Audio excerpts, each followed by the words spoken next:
Okay, well, now we know we're on record, so we're going to have to keep it at least, related to the subject matter. For those of you who are joining us, my name is Mona Carlson.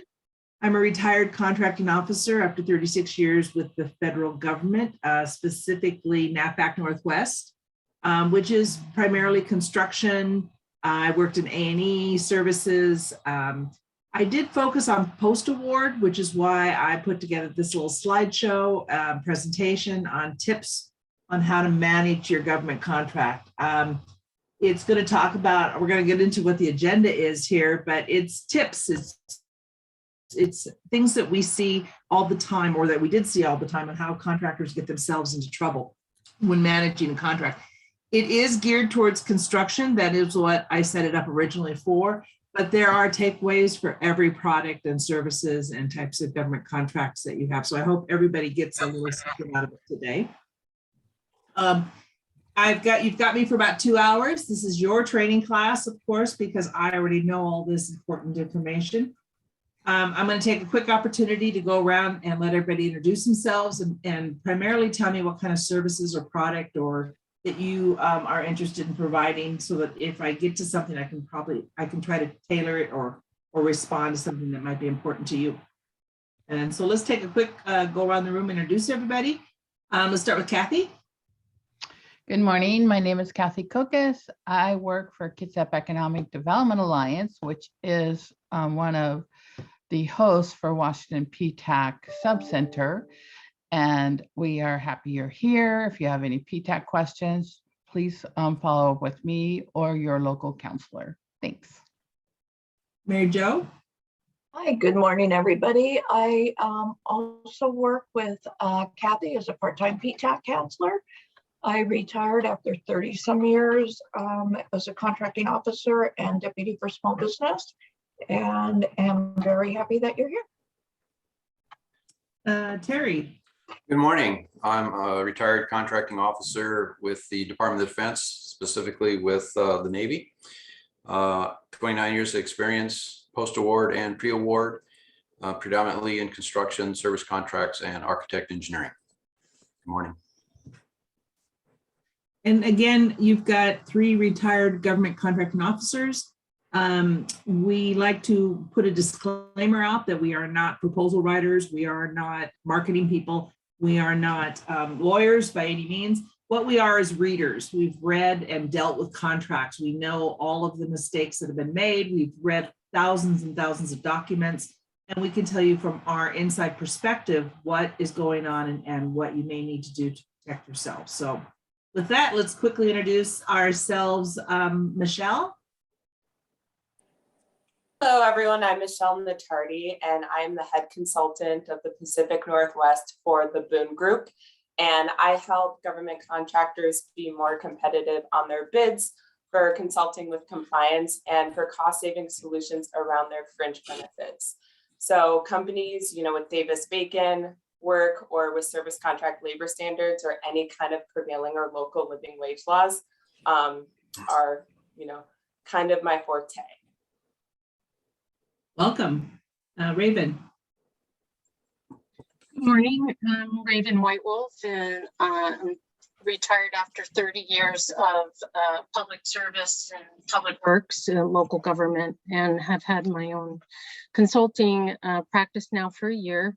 And I am a licensed civil engineer in 3 different states, and just starting to get my feet wet with the working on the other side of the table and going after more of the contracts for women and small business enterprise work. Welcome. You've been here before, so you know our spiel. Brittany. Good morning, everyone. My name is Brittany Jones. I'm an executive assistant with Aero Precision. We are located in Tacoma, and we specialize in manufacturing small firearms parts and components. So anything you could think would be on an automatic rifle, we manufacture in-house. And so as far as procurements that we're going after, definitely Department of Defense related Good morning to you all, though, and happy to be here. Great. And don't forget, anytime you have a question, anybody has a question, don't hesitate to raise your hand or interrupt me, because again, this training is here for you. So, Abby, can you hear me? There you go. Yes, I can hear you. Can you guys hear me? Sometimes Yes. it can. Okay. Hi, I'm Abby. I'm CEO of Lamb Contracting and excited to start getting some more information on our government contracts that we've signed on. And I can't wait to hear all your guys' information and knowledge. Well, we'll try to, we will share something and hopefully you'll get something out of it. So, Amelia.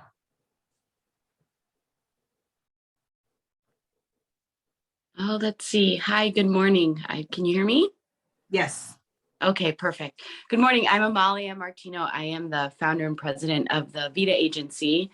We are a full service communications and public engagement firm.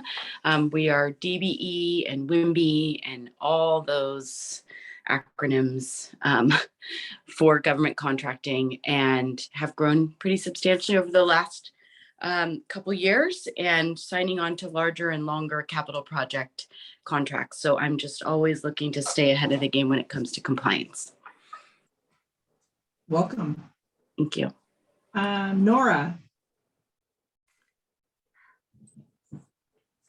Hello, I'm Nora Burton with Confluence Environmental Company. I'm the accounting manager. We have a lot of government contracts with WashDOT and SDOT and a lot of local municipalities. And I guess the contracts are long and complicated. So I'm just looking for some tips and tricks and things to make sure on my radar. Perfect. There's always, the government contracts are even more so volume wise than anything else. So that's why we're here to try to help you navigate some of that. So, and I know I'm going to screw up the last ones here. Sophic. Did I say that? Did I really butcher that?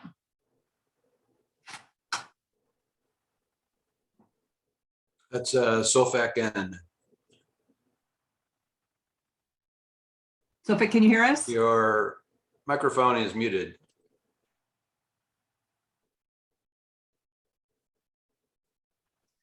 Okay, well, we will come back. And the last one is, I just see PGESELL, and I'm sure I have no idea if that's how to pronounce that or. Oh, my name's Phil, as in okay, Phil. Phil. That's where the P is. There you go. Yeah, and Gazelle is the last name.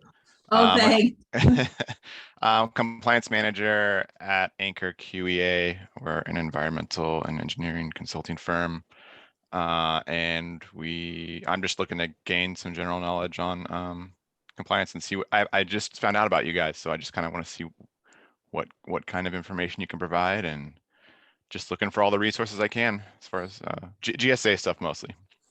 Oh, perfect. Well, you've got, like I said, you've got 3 retired government contracting officers here. So we like to share everything that was in our brain. So feel free to pick at it. Will do. So. Thank you. And I believe we have someone joining. Yeah, she's just connecting to audio.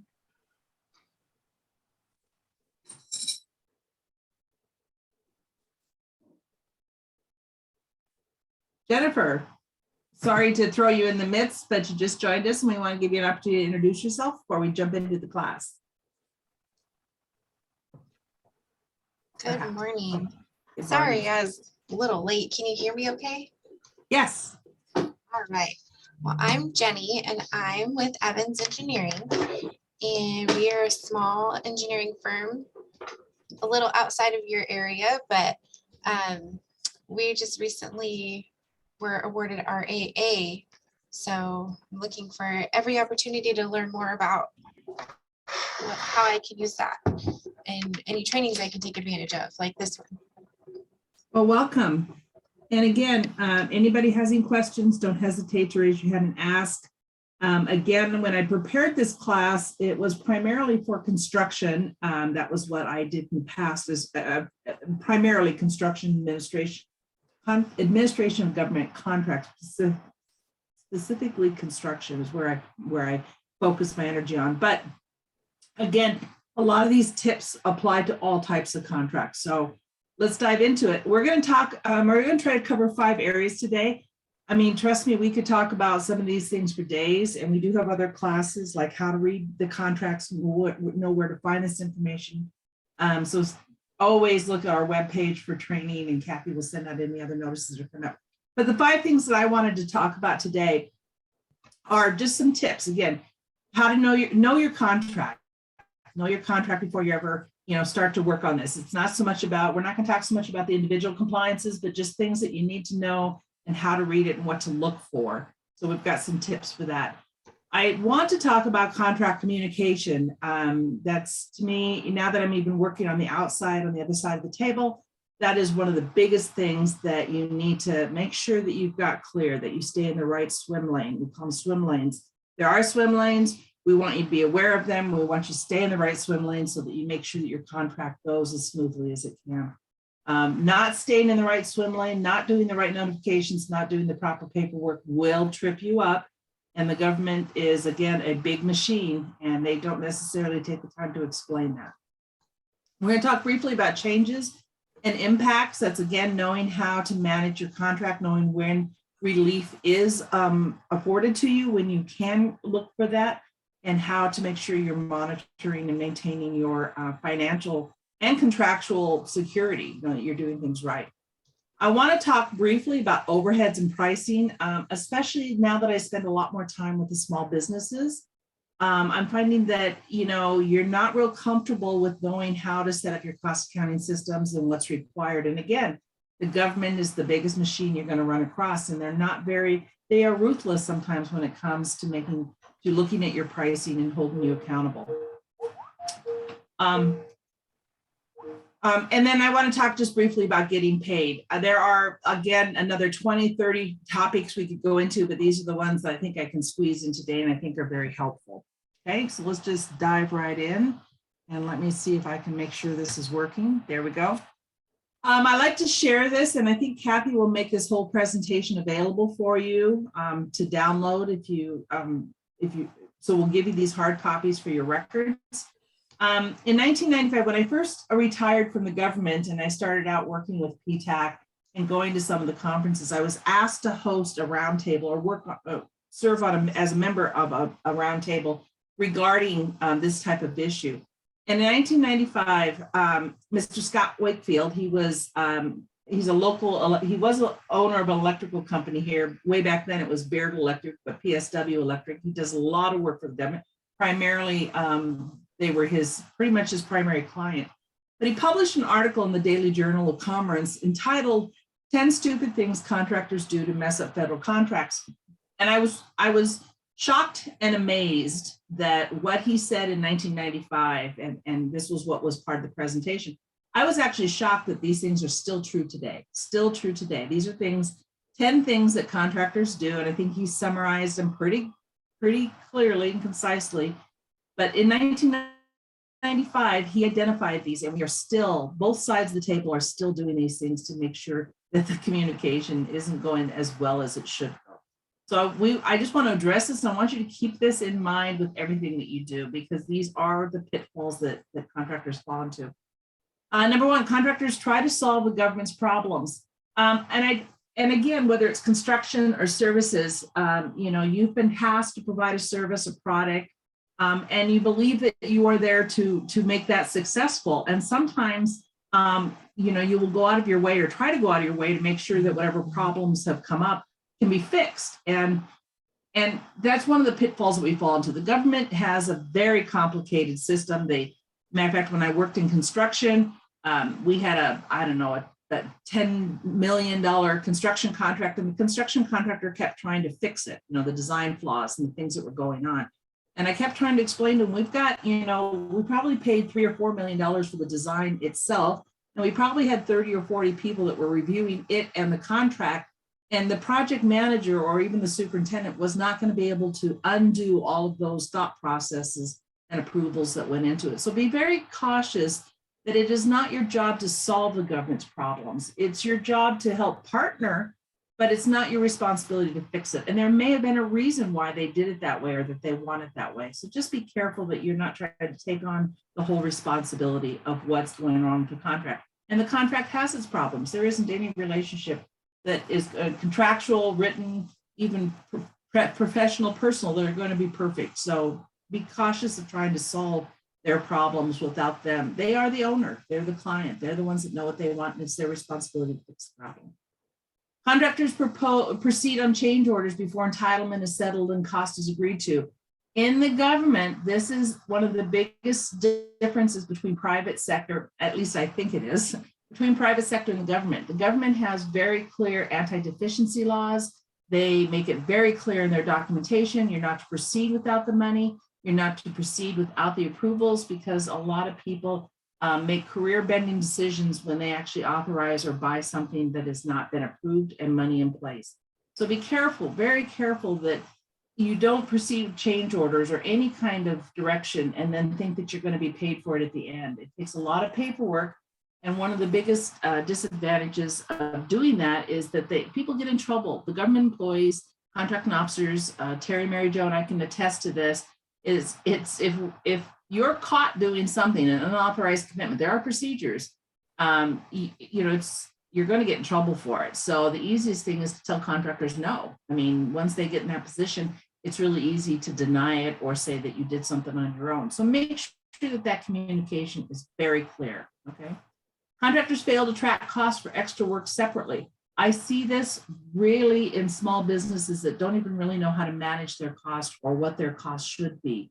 You need to make sure that you're setting up a system to track it. The government is going to want to see records. They're going to want to see documentation.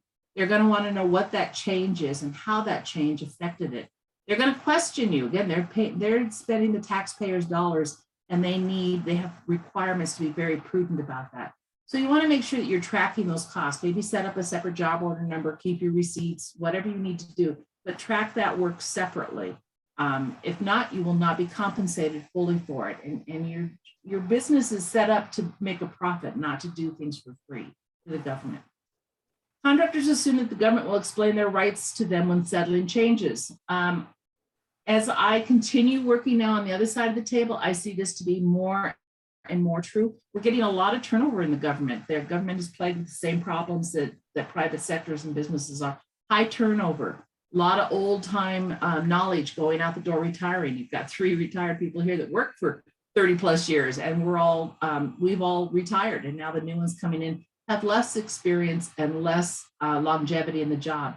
They don't necessarily understand it themselves, and if you expect the government to be capable of explaining it to you, you might be sadly mistaken. They will not take the time to explain to you. They've got hundreds of contracts themselves to manage, and they're not going to explain your job to you. They expect that you know what you're supposed to be doing.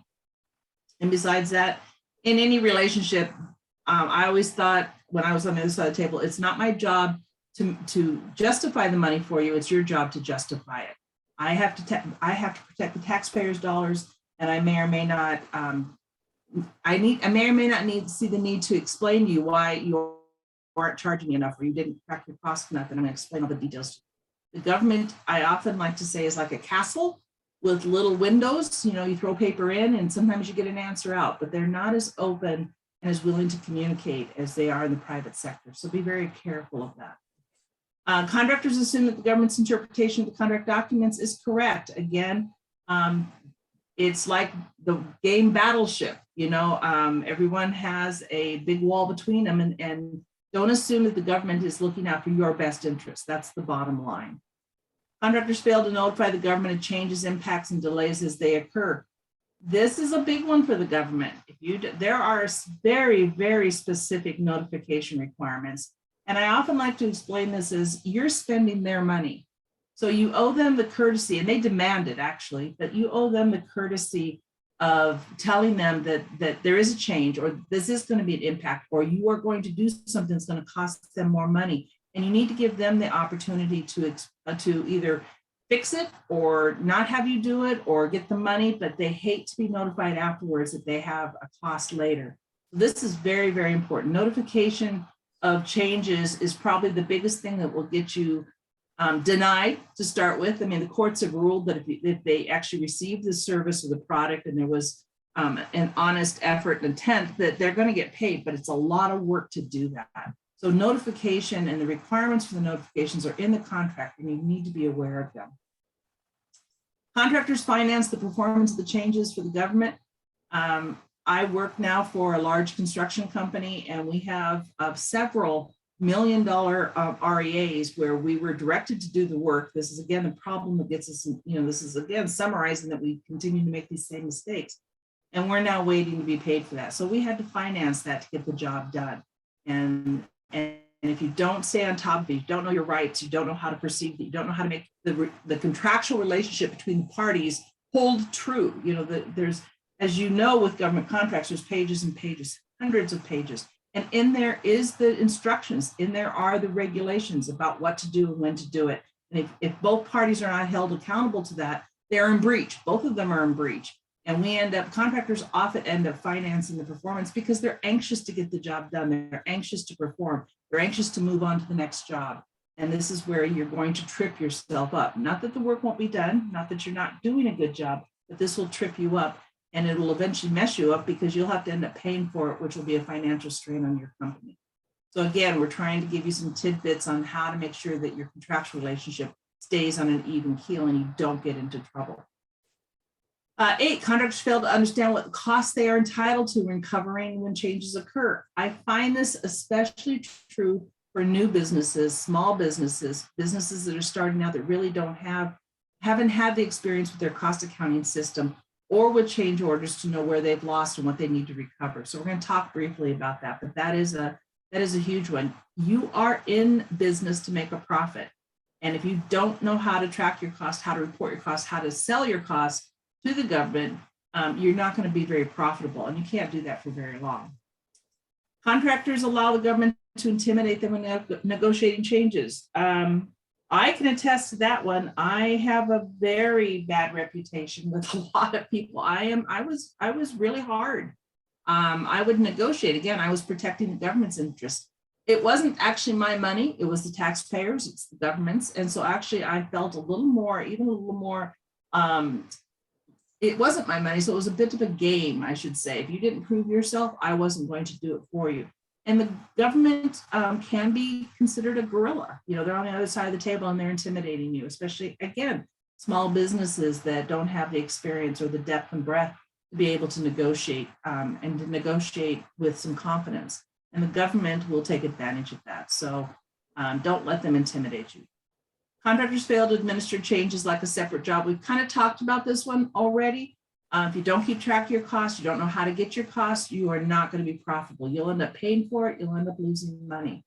So these are the 10 things that he published back in 1995. And I was, again, shocked 7 years ago. I continue to be shocked that these issues still are out there and you should be aware of them.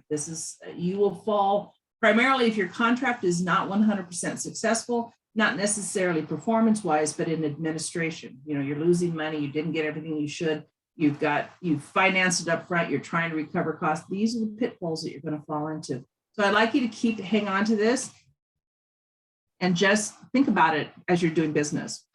So I got a couple rules for you to take away. Number 1, follow the contract. I swear to you, if I say anything, this is why it's the number 1 rule, is that somewhere in that contract, all those thousands of pages, it tells you what to do. The government is very good at writing rules and amending their rules. I mean, the government is the longest standing business out there, and they tend to modify their rules, make new rules, put in FAR requirements, they make adjustments. Those thousands of pages are from lessons learned, court cases they've lost, they've been sued, things that have happened.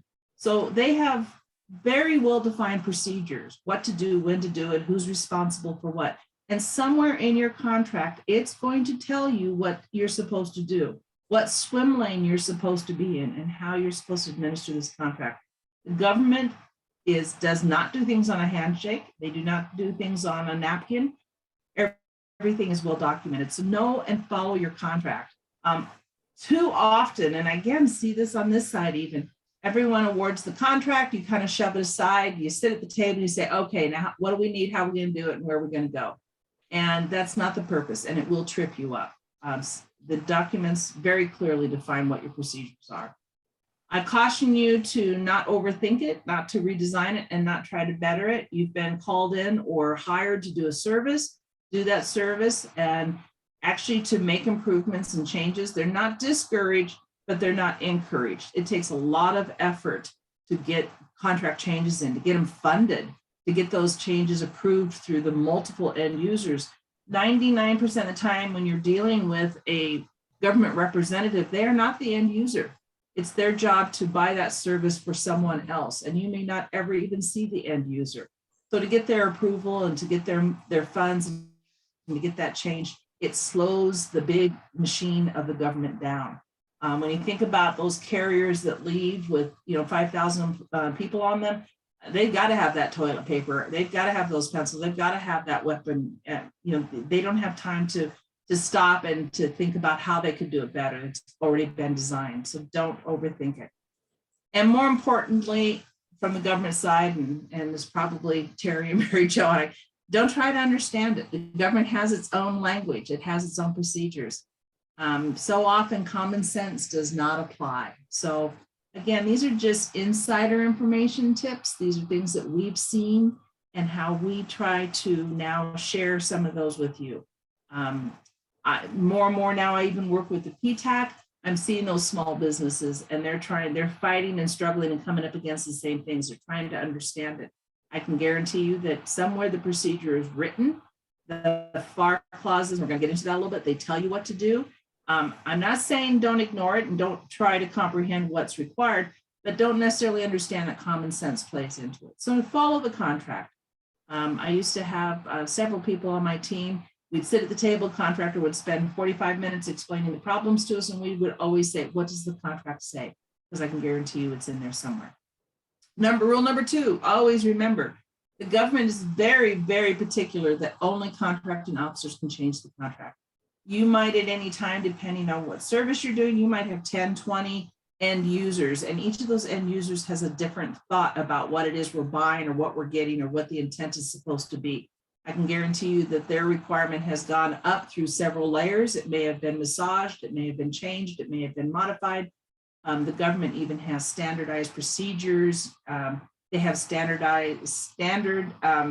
performance requirements. They've got codes they've got to meet, and the end user may or may not want to change it. So the government has made it very clear, only a contracting officer can change the contract. And don't get caught up in thinking that somebody sitting across the table from you, whoever they are not the client. Only the contracting officer can change the contract. That's number 2.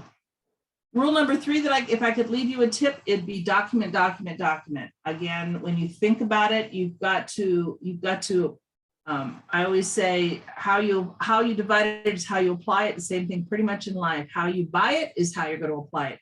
When you get a hundreds of pages of contract, I don't know how you think that any kind of handshake deal or communication or sitting across the table is going to be enforceable. Document, document, document. You want to document if there's a change, you want to document if there's an issue.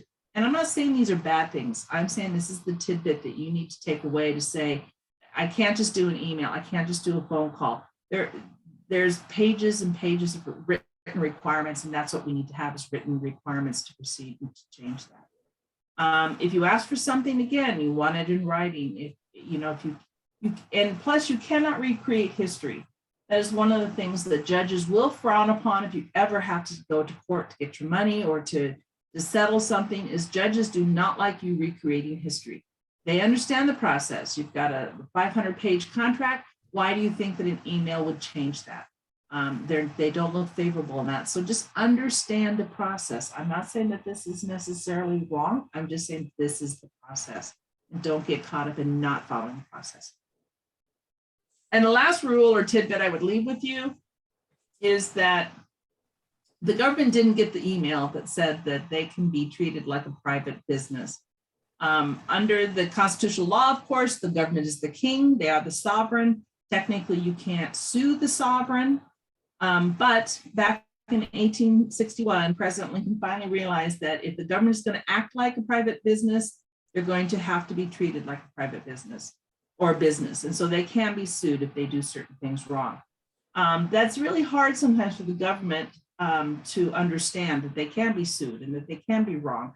And that's just something you need to take. You need to understand that they don't necessarily agree with you. So if you take those those rules or those tidbits with you, it will help you. Again, know your contract.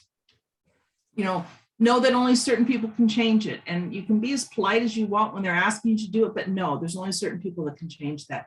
And of course, document. The documents are coming in, the documents are going out. The whole process is documentation. There is never going to be a point where the government just does a handshake deal and an agreement over the table. And that your government can be sued, but they don't necessarily think that they are. They believe they are the king. They believe they are the sovereign and that they are right no matter what. Anybody got any questions? Or I can't see everybody's faces, so I can't even tell if you're sleeping yet, but I'm going to go on. So in knowing your contract, what I wanted to focus on, we have one class that will take you through how to fully understand a contract and how to read a contract. And if you're interested in that, I mean, knowing each of the sections and what's in them and where to look for stuff, I'm not going to go into that much detail today. What I want to kind of just touch on is you need to know your contract, even the hidden parts. And this is probably one of the biggest mistakes I see, even in the company, with the company I work for now, which is a large construction company that's been, the government has been pretty much their sole client for 42 years. Not everybody reads the contract. We all know that, but there's a lot of hidden parts that you need to be aware of, and that's kind of where the contractual compliance comes in. So the first thing, I just want to touch on a couple things to make sure that you know where they're at and give you some tidbits, I guess, and helpful hints on how to maybe protect yourself.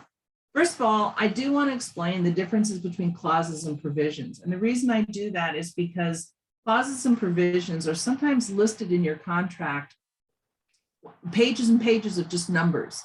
And you need to understand that the clause, what the definition of a clause versus a provision is, because sometimes that's very confusing. So you can see the definitions there, but a clause is a term or condition, and the government has thousands of them. Again, every time they lose a court case or every time they get sued or they see something that's broken, they'll fix it by writing a new clause. And those clauses start to become very mechanical. And I'm going to go through some of them. We'll go through a few of them, but the point is that there's lots of hidden requirements in there, and these clauses have to be complied with, but they apply after award. So they're saying, if you get this contract, these are all the things that you've got to do to ensure compliance. And there are things like, I'll get to that in a minute. So a provision, however, is the difference is that it's a written term or condition that is used in obtaining the bid or before award. So it says, before I can award you this contract, you have to make sure you have to swear you're not debarred, you haven't done something illegal, that you are a small business. So those are things and conditions that apply before award. And do not necessarily apply after award. That's, again, a provision on how you got your contract. Clause is something that applies now to you do have the contract. And one of the best examples that I can give you, that sometimes there's one for each, is in, if you're a supplier or in construction, there's a Buy American Act. Well, there's a provision that says you have to make sure you're bidding on everything that is going to be Buy American Act. And if you don't, you have to tell me what exceptions you're taking before award so that I can decide if I'm going to agree to that or not. There's also a Buy American Act in a clause after award. So it says, you told me up front you didn't have any materials or equipment that didn't comply with the Buy American Act. And now I have a clause that says I'm going to enforce it. So there's two clauses that say basically the same thing, but they serve two different purposes. One is before award. You're swearing when you sign the contract that all your materials will comply with the Buy American Act. And the clause that's included in your contract after award will say we can enforce it. Okay? So just know those two. I love the fact that the computer, everything now is PDF, everything is readily available for search. If you're getting into a contract, I would actually search for your clauses and provisions, or primarily provisions first. You can do a word search. I find a lot of times, and Terry and Mary Jo, and I can attest this, while it's not supposed to happen, you can get provisions that are buried someplace that you may not know that they were there. They get them in the wrong sections. And so you want to make sure that if you have the time, you do a quick word search, look your provisions, look what terms and conditions they're asking you to be for you to certify that yes, you will comply with those. When we started doing these searches, we found provisions that got inadvertently put in different places. And if you're not looking for them at the time when you're writing your proposal, you could be you could be agreeing to something that was in the wrong spot. Again, in this class, we will take you through what the clauses are, but here's just a couple examples. If you hear the term FAR, and again, the number is going to be a 52 something, that is a federal acquisition regulation. That applies to all agencies at the highest level. That is federal. If you receive federal contract dollars, these rules apply. Federal, the regulations cannot be lessened. They can only be enhanced, meaning they can make them more strict. So each of the agencies then can add their own provisions on top of that, or clauses on top of that. So DFAR says, I hear the FAR, I hear the federal regulations, and I understand that I can only get so much profit, or you can only obtain so much profit, or that profit has to be reasonable. FAR might say that profit just has to be reasonable. DFAR says, oh, I'm going to take that one step further, and I'm going to make you fill out this worksheet to prove that that profit is reasonable. So again, they can enhance it, they cannot diminish it, they cannot take away. But you have to know that if there's FAR clauses, which are the overall reaching ones for any federal dollar spent, if you're buying defense dollars, then they might have a whole set of regulations that they've added to it. Again, they're adding, they're not taking away. And I've given you a sample there that you can tell that there's a 252. You'll see 52 is the clauses for the federal FAR, 252 is a DFAR clause. So they have also very strict numbering policies and procedures. And that is in the FAR, it tells you what it is. Again, you want to know what they are when you're reading them, okay? Then, for example, if you're working with NAVFAC, they have what they call EDFAS clauses, and you'll see that that's Naval Facilities Acquisition Standards. And they're saying the same thing. I hear the FAR, I see the DFAR, but I'm going to enhance that even more. So here's a further restriction, okay? So sometimes when you're looking at something, for example, the 225, now this is very high level, and I apologize, but the 225 will tell you that that is FAR section 25, which is usually special provisions, if I'm not mistaken. This happens to be where they're talking about Buy American Act and provisions for those types of things. And you can see that that 225 will carry forward, and you can see that each of those agencies is adding to it. So sometimes if you're looking for something, you may want to look further and deeper into the contract to see if somebody else has enhanced it. GSA has their own system and their own clauses, and you can see. So every contract that you would have to know who the agency is, and they do have their regulations. And you'll see those in the clauses, and I'm just giving you this quick summary to understand it. Because clauses right here, clauses are where my helpful tidbit is going to go, is because they are the hidden things. Those are the things that are listed by reference. They're sometimes included in full text. Sometimes they have fill-ins. And that means that the clause is applicable, but the contract officer has to fill in some information. That also means that it changes, or it could change contract to contract. So if you think you're getting comfortable with, oh yeah, they always require that, but it's a fill-in, you have to make sure that each time you get your contract, that it's not filled in, that one, it's filled in correctly, and two, that it hasn't changed. But more often than not, they incorporate hundreds of FAR requirements, DFAR requirements, or clauses just by reference. And so my tidbit here is, well, let me tell you where to first find them. Again, we have a whole class on this, and if you're interested, please let Kathy know. If we get enough people, we'll set up a whole class on just how to dive into your contract. But the contracts have a uniform contract format. And what you generally are looking for, you'll see, again, I don't have time to go through all this, but like you're looking, if you have a service, if your sections in your solicitation are alpha numbers, they're probably supplies and services. In construction, they're numeric numbers, but they have pretty much the same requirement. They have just different numbering systems. So if you're buying or interested in bidding on services, you're going to see that section C is your description of what it is they're buying. The rest of the parts and pieces are going to explain that further, how to package it, how to inspect it, how to deliver it. But what you're primarily looking at is C. What are you trying to buy? I need to see if I can meet that requirement or that service. And that's where everybody focuses their attention to. But you'll see down in H and I are your contract clauses. And those could be hundreds of clauses that you have to comply with.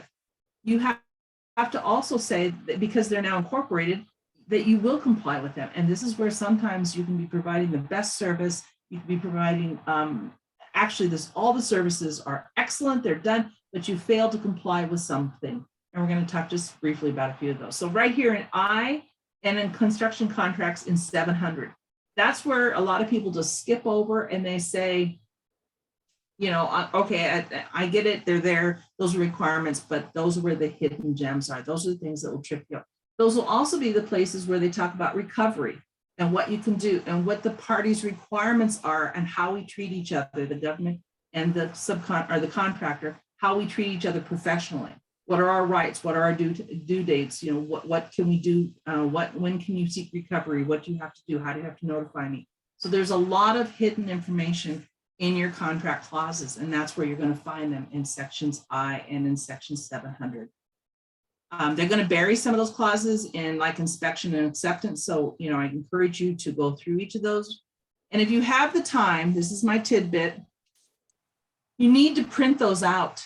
You know, if you get the opportunity, especially if, as a minimum, if you find the types of contracts that you're looking at or trying to bid on or are going to be standard, print them out once. They don't change very often, but at least start there. But you're going to find, a matter of fact, this is a construction contract. This happens to be one that when I get a contract for the company I work for, I do go through and do this. And I might not have 99 pages of printed out FAR clauses and DFARS clauses that apply to that contract. And I put them in the contract. I hope people read them. I hope they help, but this is my tidbit for you. Do it once. At least take a look at what's in there. You're going to find things like definitions and gratuities and restrictions on subcontractor sales to government, where they're going to tell you that they will receive the best price that you offer any of your clients. They're going to talk about taxes and standards of conduct and whether or not you have to have a company ethics program and whether or not you have to comply with EEO or veteran preference or reporting of veterans.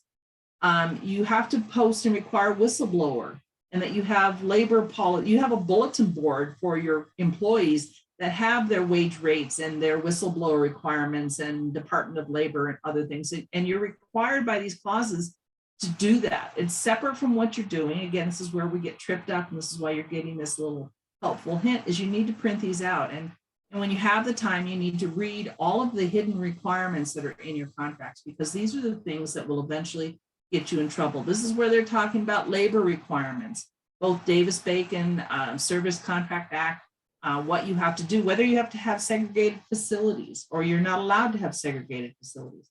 You're going to find your security for a lot of things, plus computer. They're now enhancing the requirements of what your security protocols have to be on your computers before you can do business with the government. You now have to have certain classifications or ratings, and you have to have certain requirements. And these are all buried in these FAR clauses, and they are not in the technical spec section that you're looking for, what services are going to be provided. They have things talk about order priorities. Now, this is becoming very critical as our supply chains are starting to shrink or to be adjusted. We're having to pull this out all the time now and give it to our subcontractors and say, no, the government reserves the right to be prioritized over other orders. And there's a clause in here that says, yes, when there is a supply chain, we get to go to the front of the line because we're the federal government. And those things are buried in here.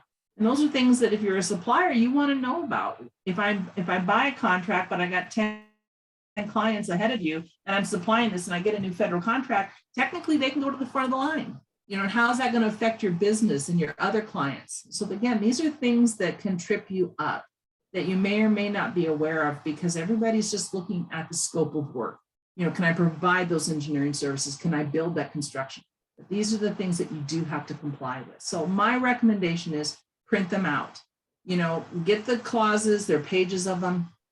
I mean, they're not terrible, but again, if you print them out, you're going to find out you have 99 pages of written terms that you have to comply with. They talk about audits and records and how often the government can come in and what they have access to and how long you have to maintain those records if you have a government contract. Oops, I got a typo there. They have lots of requirements about cost accounting standards. And those are things that, again, small businesses trip up on it because QuickBooks may or may not suffice an audit, you know, how you set up how you charge things. They're very particular about that. So again, I have a typo there, it's cost accounting. Ownership, you know, who owns you? They're looking for foreign owned companies, things like that. Payments, there's even a clause in there that talks about how small businesses they're supposed to expedite payments. So that helps you. Again, they're not all bad requirements. Sometimes they're good requirements. I mean, sometimes they say if you're a small business that you can get to the front of the line of the payment chain and that nobody's supposed to basically cause you financial stress. And so that's in there. They talk about employment verification. Again, these are things that you may not know, but if you have a government contract, you have to fill out the forms that say all of your employees are, you know, legitimate employees. And there is a verification process that you have to go through. Again, these are hidden requirements and hidden terms. You have to have drug-free. You can't be human trafficking. You've got to be aware of that. You have to post these things on that bulletin board, which again, is small businesses that are working in very small offices. Where do you post that? You know, there's insurance requirements. There's labeling for hazardous materials. So the information that you have to send, you have to have available not only for your employees, if you're handling anything with hazardous materials or anything that you're shipping or providing, but also how you package those and how you ship those. And again, hazardous materials, they're not talking about things you got to wear gas masks for. They're talking about anything that has an MSDS sheet on it. And we do buy a lot of things that have that. They talk about warranties. So again, my tidbit is, you know, these are the sections that will trip you up. These are the sections that will, you're not aware of them because everybody ignores them. There's pages and pages and it's overwhelming. But if you're going to do business with the government, it is beneficial for you to print these out at least once. At least read through them at your leisure, you know, a page a night when it makes you fall asleep, because it will make you fall asleep. It's going to be hard to understand. But I can guarantee you now, I've shortened these for my team. Again, that's 99 pages shortened. But if you go to each one of these clauses and pull it up, and when you just, it's online, it's searchable, it's very accessible. It will tell you where in the quote, the big FAR book, where that requirement is coming from. So if you don't understand the clause, it will give you a link to go back and find out why they're requiring that, what that really means. So again, there's pages and pages of them, and I encourage you more than anything, print them out once, because when we do get into a conflict, when you get into a situation where everybody's opening up the contract, they're going to want to see, you know, again, here's where all the regulations and rules are. Okay. And so I lost my screen for some reason. So I'm going to, I apologize here. Hold on. Again, print these out. This is again, my advice for you. There's another reason you want to print these clauses out and maintain them and know about them. Because again, I told you that this is where your rights and remedies are. This is where they're going to talk about what your requirements are, but what the government's requirements are. These are, for example, you'll see here, this is a fill-in clause. This is for liquidated damages. This is if they're saying if you fail to perform, this is construction. If you fail to perform, we're going to charge you $3,118 a day. Okay, this is a fill-in. You need to know that. They may or may not have told you that, but this is what's buried in there. They also tell you how many days you've got to complete it. This again is a fill-in. Okay. But here's where, and again, once you do put it all together in the PDF, it's searchable. And where you'll look for terms now, if you're interested, and one thing that you should always be doing, because each of the rights and remedies that I'm going to talk about a little bit later change by the types of services and the products. So you want to do a word search once you got it all together and look for the words equitable adjustment. Okay, this clause now is saying that if you have a variation in estimated quantity, okay, we buy in services or something that is a unit price, we're paying for them as we go. This is when an equitable adjustment is due. And the equitable adjustment in this case is due by either party. So what this clause is saying is that the unit price may vary if it's 15% above or below the estimated quantity. If it's lower, it may be a higher unit price and you may be able to recover.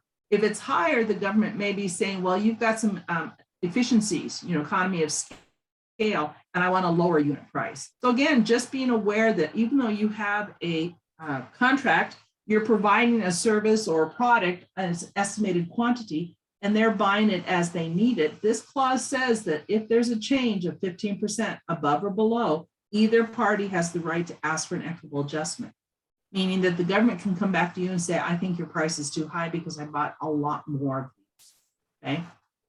So again, these are the things that you want to be searching for, and you want to know why and how your contract is set up and what your rights and remedies are and what the government's rights and remedies are. So I would, again, put them all together. One of the things that I would do is I would do a word search for equitable adjustment, and I would make sure I understand who has what rights and what is required. In construction, you'll find as you search for equitable adjustment, it's going to tell you that, and in changes, any of the products and services has a changes clause, what the notification requirements are. So again, those are hidden terms and requirements that you're going to want to be aware of. Okay. And I'm going to try, if you'll bear with me, I just can't see your faces anymore. So I just can't see if anybody's raising a question or a hand up. So if you just speak up, that will help. Okay. Yeah, there are no questions in chat. Okay. Another thing that I want to draw your attention to that the government is a little silent on, and again can trip you up, is that you also then can do a word search for subcontracts. And the government has, if they have, for example, 99 clauses in your contract, I can guarantee you 50 of them must be flowed down to any subcontractor you write. So if you hire anybody, if you buy anything, especially if you're buying something, if you buy something to provide to the government, say construction, it's primarily construction, but if you're buying something, material that you have to, and you have to cut an order to buy that material and have it delivered on site so you can do it, there is probably 50 flow down clauses that the government says in here, you have to flow this requirement down. For example, this is just one example. There's a clause that says, that you will have whistleblower rights, that by gosh, if your employees, and you have to post it, and you have to tell them, and you have to protect them. You can't intimidate them. There's a whole bunch of requirements. But again, contract will insert the substance of this clause, including this paragraph, in all subcontracts. Now, sometimes they have a limit. This simplified acquisition threshold is 250K. So again, you have to know that. But the reason, if you're a prime contract and you're writing subcontracts or purchase orders that are going to receive these dollars, be paid for under this contract, these are requirements that the government has hidden that says you have to flow down these clauses. You have to pass down all of these requirements. And a lot of those requirements are the same thing. They have to have ethics. They can't be debarred. They have to have a cost accounting system. They have to be able to account for these things. They can't be foreign owned. So a lot of these flow down clauses apply to any purchase order and anybody else you hire. And you have to write your subcontracts to include all that. And so on the flip side of that, if you're a subcontractor, you can guarantee that if they've incorporated the prime contract by reference, all of these clauses are being flowed down to you. And I can guarantee you that the prime contractors generally can be a little bit more lazy than even the government, and they're not going to call them out for you. They're not going to tell you in your subcontract, they're going to say, go to the prime contract and figure it out. And that's very dangerous because nobody has the time to do that. So whether you're a prime contractor or a subcontractor or any kind of, or a supplier, again, if you're dealing with federal dollars, one of my largest takeaways here is you need to go print these clauses out. And you can go to any of the sam.gov where you can find awarded contracts. If you're looking at similar contracts, similar services that have been awarded, you can have access to that contract and you can open it up and you can find these clauses and you can put them out. Okay, so even if you don't have a contract yet, you can go find a similar contract and start pulling them. But there are thousands of hidden terms and conditions protecting you and is being required of you that you may or may not know. And your business, you will not be a government contractor long if you don't learn them. So Questions or anybody got any? I mean, again, that's a quick cover of clauses, but again, my tidbit and my takeaway here is print them out, start reading them, know what's in there. And the PDF versions of these now, there is a lot of cut and paste. I haven't found a way to go into or set up a program that just, you can select the clauses and they'll pull them for you.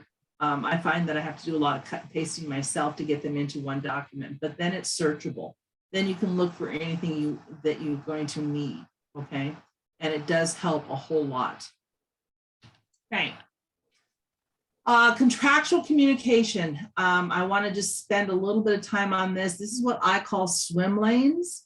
The government is very clear. They like their paperwork. They like everything documented. And I can guarantee you that there are swim lanes. There are very clear contractual swim lanes on how you communicate with the government.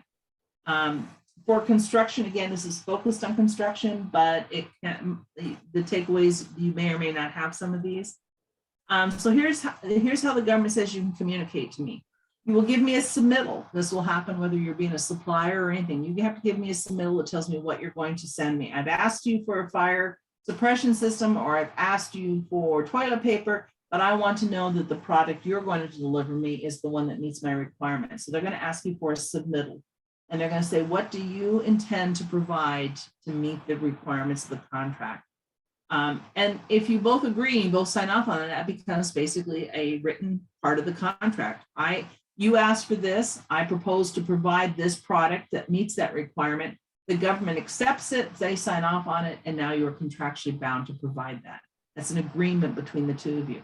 It isn't going to be a handshake over the table, it is going to be a written requirement. So you want to look for those. Of course, modifications are very formal. They're very, they are called out, they're detailed. You don't do anything unless you have a modification. And that modification has to, again, have the terms of a contract, which means you have to define what the service is and what the gratuity is, or what the compensation is for that, whether it be time or money or both.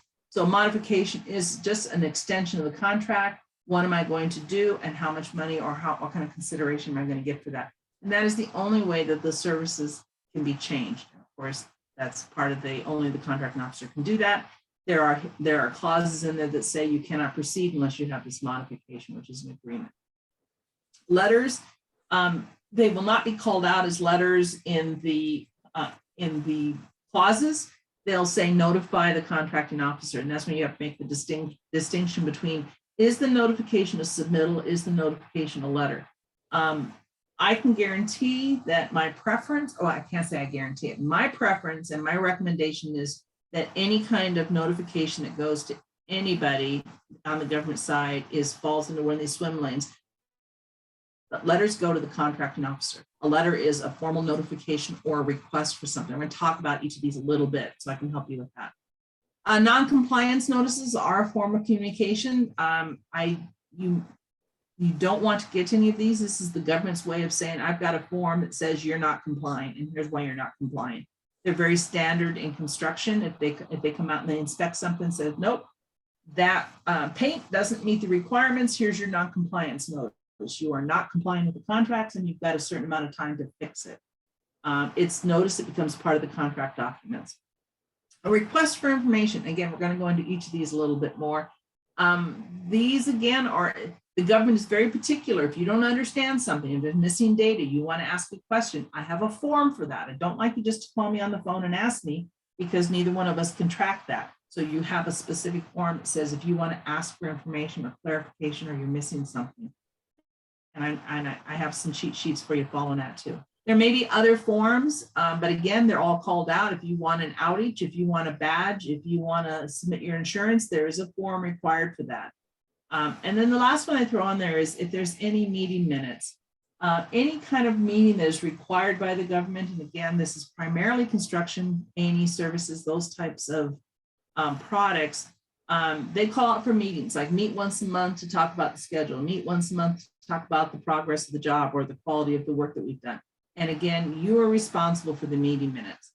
Other than these swim lanes, I have not been able to find anything that is communication.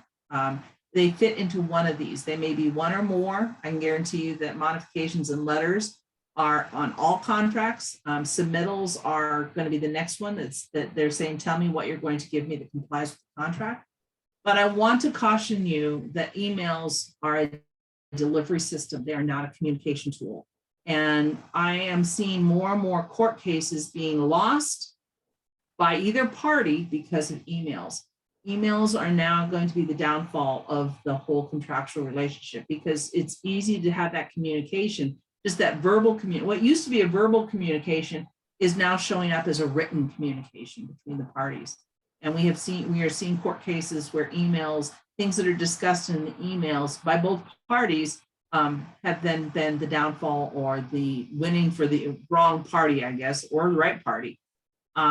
So I caution all my anybody I'm talking to on this side, on the contractor side versus the government side, is do not put it in an email. An email is a delivery system. You can attach all of these documents to it, but you should not ever use it as the communication tool. It will end up hurting you. Of course, if you can get the government to put it in writing in an email and it hurts them, I'm not going to discourage that, but you should yourself just ban all emails that don't say something like, please find attached. That should be it, because they will hurt you.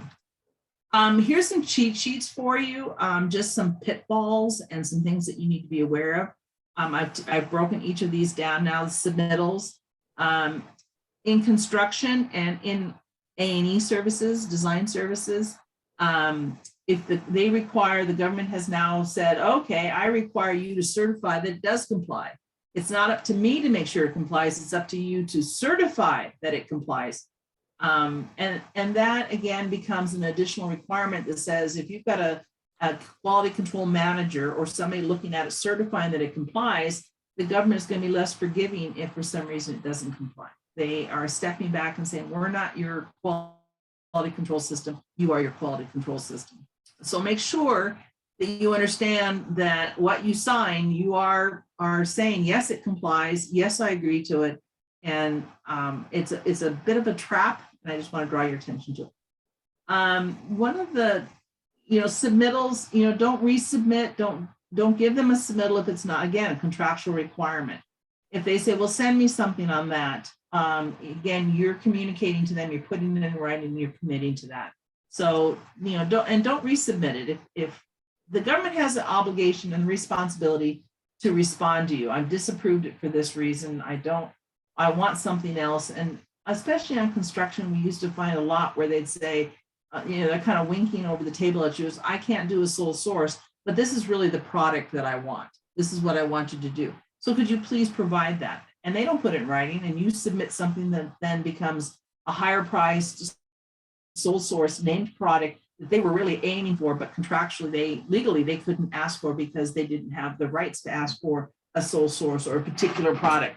Government's supposed to be full and open competition. There is no sole sourcing, there is no name brand, and yet over the table, they will say to you, hey, this is what I really want. Just be careful of it. If you're providing it, you're not going to get reimbursed for it if you actually do meet their requirement. The government has a review period. The government has a limitation. The contract is very clear, calls out both parties' responsibilities. It says once you turn in a submittal or once you turn in something, the government has a certain amount of time to review it. That is a contractual requirement. If that expires, if they don't meet that, that is a breach. Now, I'm not saying we're going to take them to court yet, but what we're saying to them is, I said I would perform these services, but you had an obligation to live up to your time frame, and now it's going to take us longer because you didn't meet that requirement. So be aware of that. The government very much likes to forget that they have a requirement or responsibility to be timely. And I can guarantee you it is in the contract. It is written what their response period and their performance periods are also. And they have every expectation that those will be held, they'll be held accountable for them. But again, they're suffering the same problems a lot of people are. They're understaffed, they've got too much work. Submittals tend to start to slide, responses to Rfis, letters, they all start to slide. Well, the government has a contractual requirement to respond in a timely manner, and especially in the timeframes that they've called out in the contract. So just be advised of that. So that you may have to ask them, you didn't respond, I couldn't perform, I have additional costs now, I'm here longer. I need an extension on my contract. So again, be aware that they do have a contractual responsibility to respond in a certain period. Do not, again, treat review comments like design review comments. If they send it back saying, I don't like what you've submitted, I want you to change this. Again, we can agree or disagree. Again, what does the contract say? This falls back into, we think the government's right.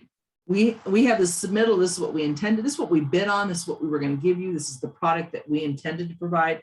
And they say, no, I don't like that product, I want something else. The question is, what does the contract say? I mean, yes, you can ask for that, but that might cost you more money.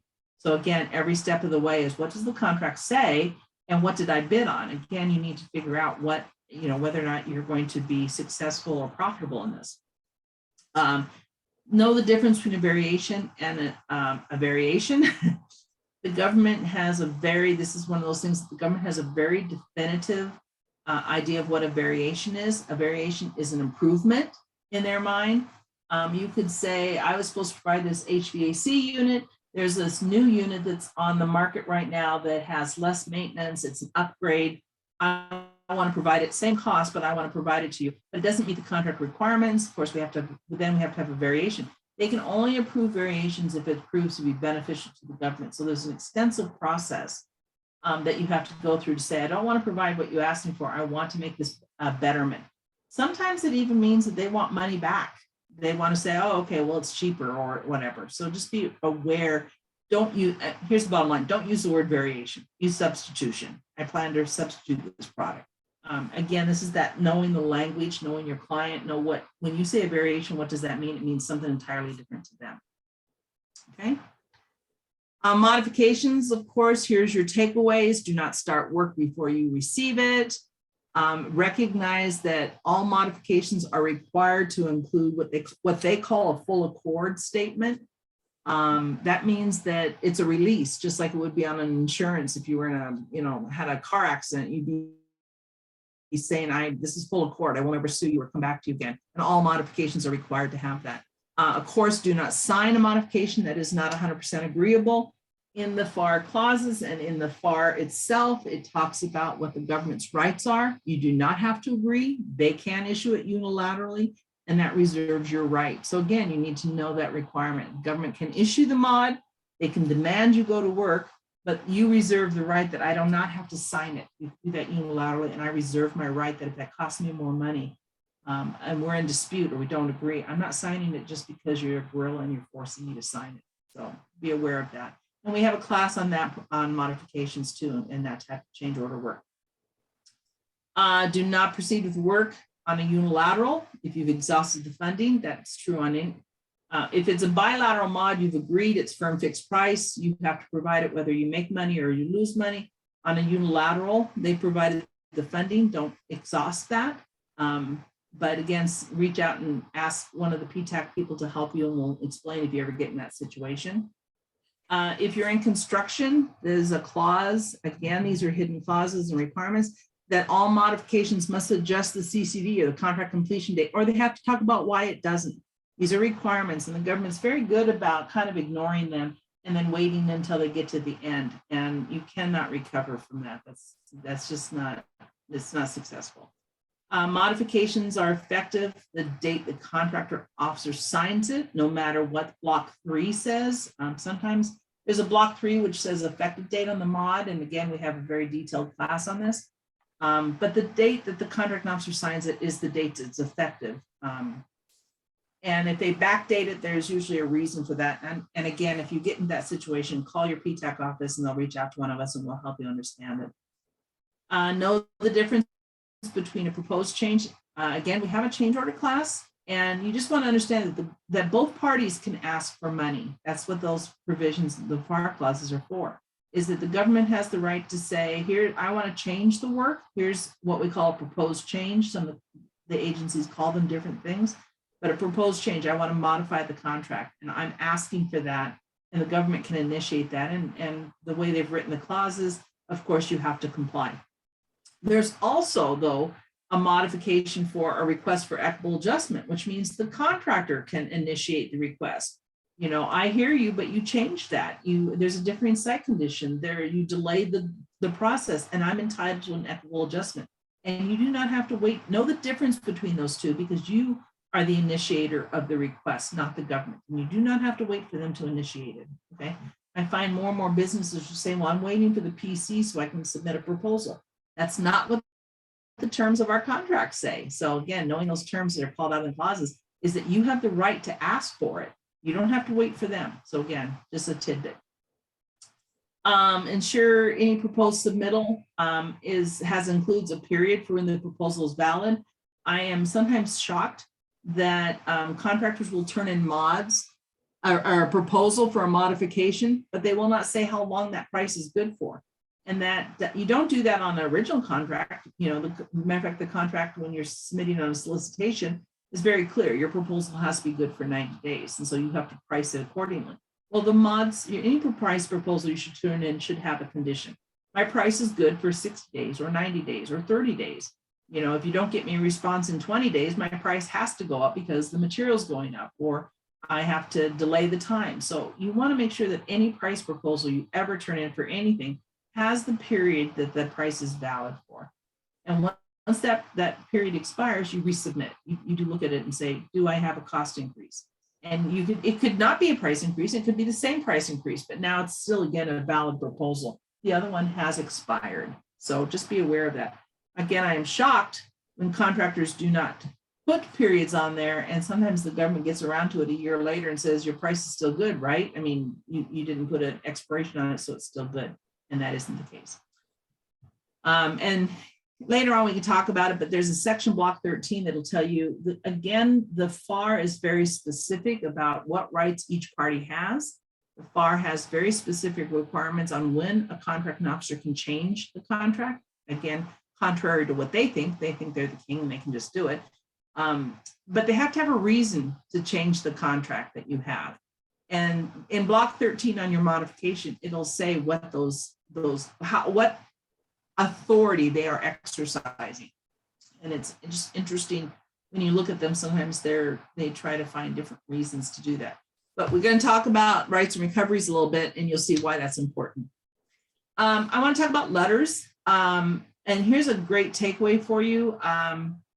You want to serialize any letter that you send. You want to address it to the contracting officers. Again, that's the only person you can deal with. You want to make sure that the project title and purpose of your contract is called out because they get hundreds of letters. Again, citing that FAR clause or the contract reference as to why you're initiating this conversation will help clarify. As a contract officer, I used to get hundreds of letters, and if it didn't have the right contract on it, it wasn't my job to go figure out which contract they were talking about. And there's different requirements within each of the FAR clauses as to what your rights and remedies are, and what my rights and remedies are as a contracting officer. So you need to establish, why am I writing this letter, and what do I expect from you, and what are you required to do? In this case, on a differing site condition, the requirements are real clear. Contractor, you must notify immediately, and you cannot disturb the site. Contracting officer, you have to provide them direction before they do that. So those are called out in that clause. And again, you're saying to the contracting officer, I'm telling you this because of this clause, and I'm required to tell you, and you're required to answer before I do anything. So you do have to know why you're writing the letter. Try to get bottom line up front. You know, it could be pages and pages in the letter. It could be 3 or 4 paragraphs. It could be 1 paragraph. But tell them why you're writing the letter. Bottom line up front helps with their understanding. It helps frame what you're about to tell them in the right mind so that you don't have to make them guess what they're about to read. Because once they make an initial interpretation of what they're reading, they might already be arguing about it instead of understanding that this is why you're asking them. Try to break any, again, this is just tidbits on how to be a successful letter writer with the government. Break down your points and how many points you have.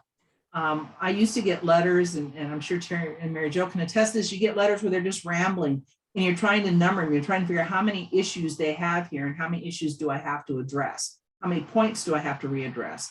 If I disagree with them, how many points do I have to disagree or call out? So do them the respectful thing of telling them how many points, how many bullets. This is an issue. I need you to tell me what yes or no, or do you agree? No, here's the next issue. This is what this document says. Do you agree or not disagree? one of the biggest shortcomings that people have is they do not know in the communication on the contractual is what is the purpose of the letter. And there are two purposes always. Is it an ask letter, meaning are you asking for something, either recovery and equitable adjustment? I'm asking for a response. You are waiting for the government to tell you something. And if it is a ask letter, you have to assign a due date. You have to say when I need this by. What am I looking for, and when do I need this by? If you just leave it as an open-ended question, like I need this information, but you never put a response date on it, you never tell them when it's important, you could be waiting for years to get an answer. If you're telling them something like government, I'm not asking for anything, I'm just telling you this is the situation.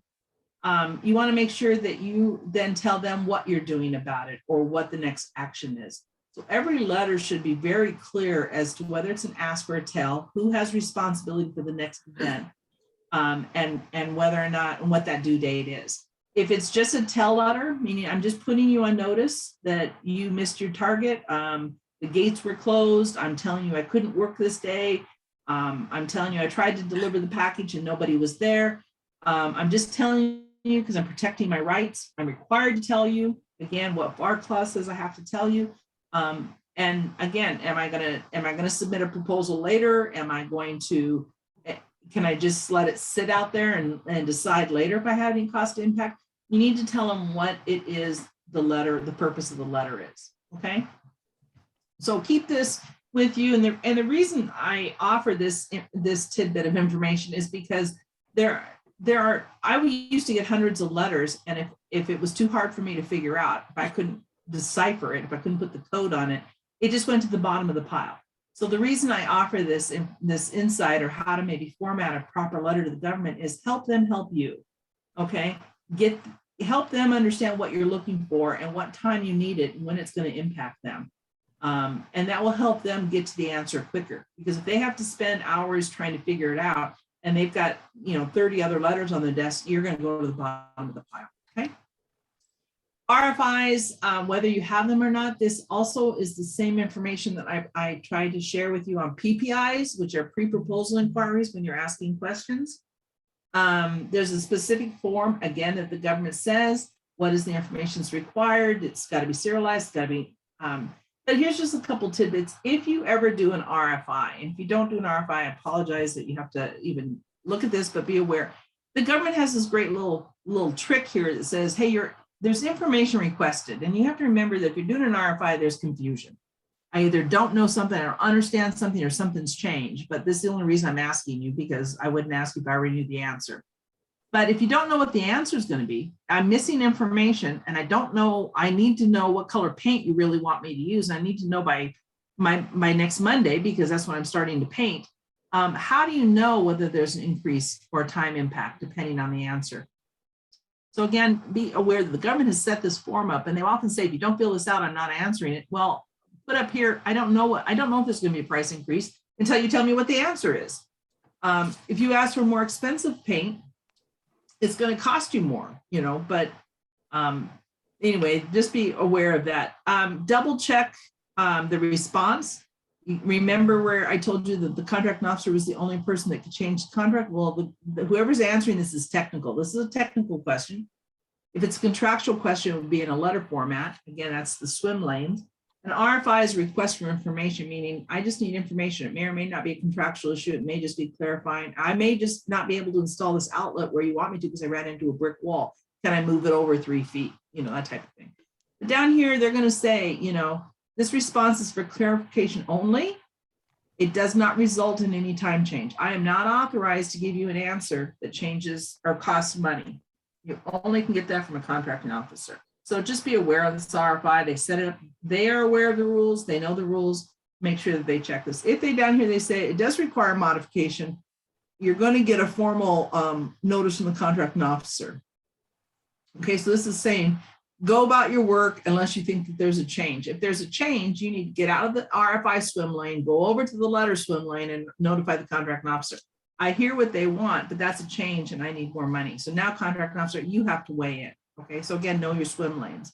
If you're happy with the technical response, no time, no money, you keep this, you say, okay, they told me that Eggshell white was the paint that they wanted. This name brand was good. I already kind of anticipated that.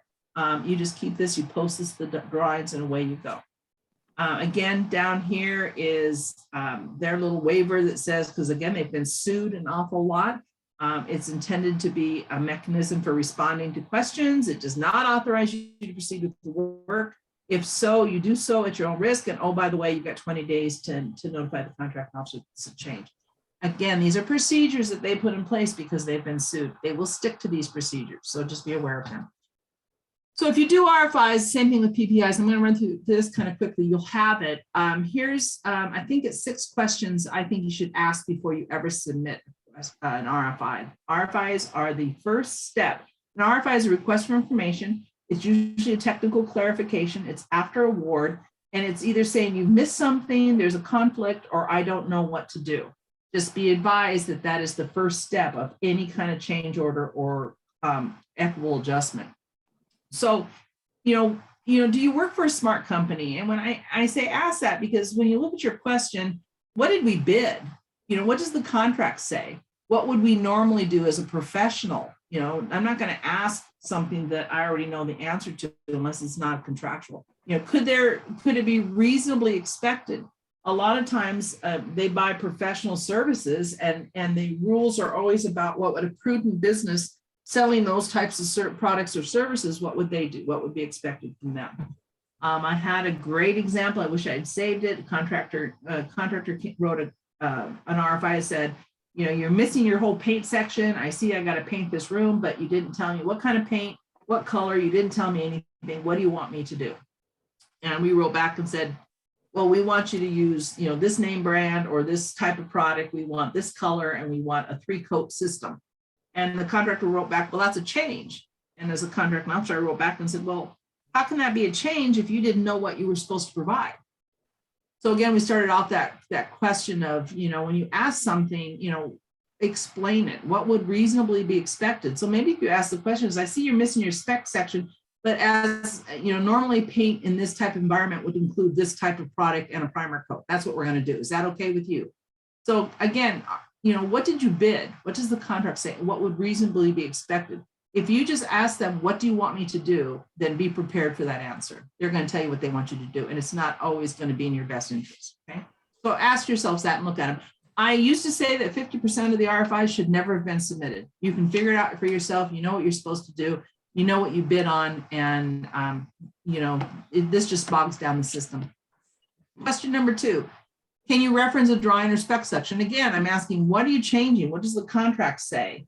If the contract is silent on it and you're a professional that provides that service, why would you ask them what they want? Okay, if the contract doesn't ask or specify, then you can assume that you can provide that professional service, okay?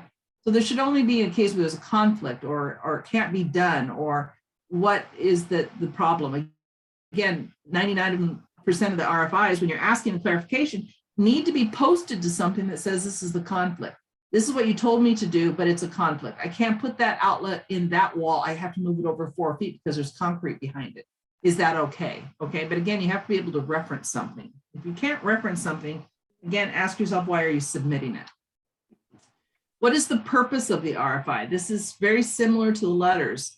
We get a lot of contractors that we used to get a lot of contractors that would just, kind of like throw up on the page with information, but it's like, what are you asking? Okay. Are you asking for assistance? Are you asking for clarification? Are you requesting a substitution? Sometimes the RFIs, I see this light bulb that you want, but they don't make that anymore. I can meet this requirement. Is that suitable? Or do I need you to tell me what you want? Again, what did we bid? Are we saying, I can't meet that requirement because it's out of stock, but I can provide you this? We should offer that unless you come back unless they come back. You don't want them to come back and say, well, we want the next level up. You go, well, that's a change. So again, what are you asking for so that you can make it easy for them? Okay. Don't ever ask, first of all, I believe it needs to have a question, but don't ever ask, hey, this is how I interpret the contract. Even on a PPI, this is how I'm reading your solicitation. This is how I'm reading your solicitation. And I think this is what you want. Will you confirm that? Well, what if the answer is no? They won't confirm it. You haven't gotten to what your point is, what your question is. So just read them carefully. Again, are you asking or are you telling? That you need to know if there's a question mark or whether or not, and again, make it easy for them. I need you to provide me this information. I need you to mark up a drawing. I need you to give me the spec section. I need you to grant me access to this building. I mean, you need to make it very clear. Are you asking or are you telling them? And again, who has responsibility for what the action is? And then of course, always will there be an impact? They want to know on the RFI before they answer it, what do we think the impact is? Is this a minor issue? Is this a major issue? Are you going to spend my money? It will help them understand why they're answering the question. And the same thing with PPIs prior to, why are you asking the question? Is there going to be an impact? That we get we used to do a lot of PPIs, or would even submit them like, we can't find this product, or there's no local, there's no Buy America Act just can't be met. Do you understand that? Or so there's a lot of questions, but will there be an impact, or how does this helps them answer the question correctly? And then of course, if it's an RFI, one of the things is that, who's responsible for reviewing it? The government is very particular, again, that you've done QC. So if you're asking a question that clearly is identified on the drawing and your QC manager who's supposed to be inspecting this knows it, so do they have to review it? One of the biggest impression makers are contractors who ask stupid questions. So just be advised of that, okay? Changes and impacts. Again, I'm trying to cover a lot of information in a short period of time.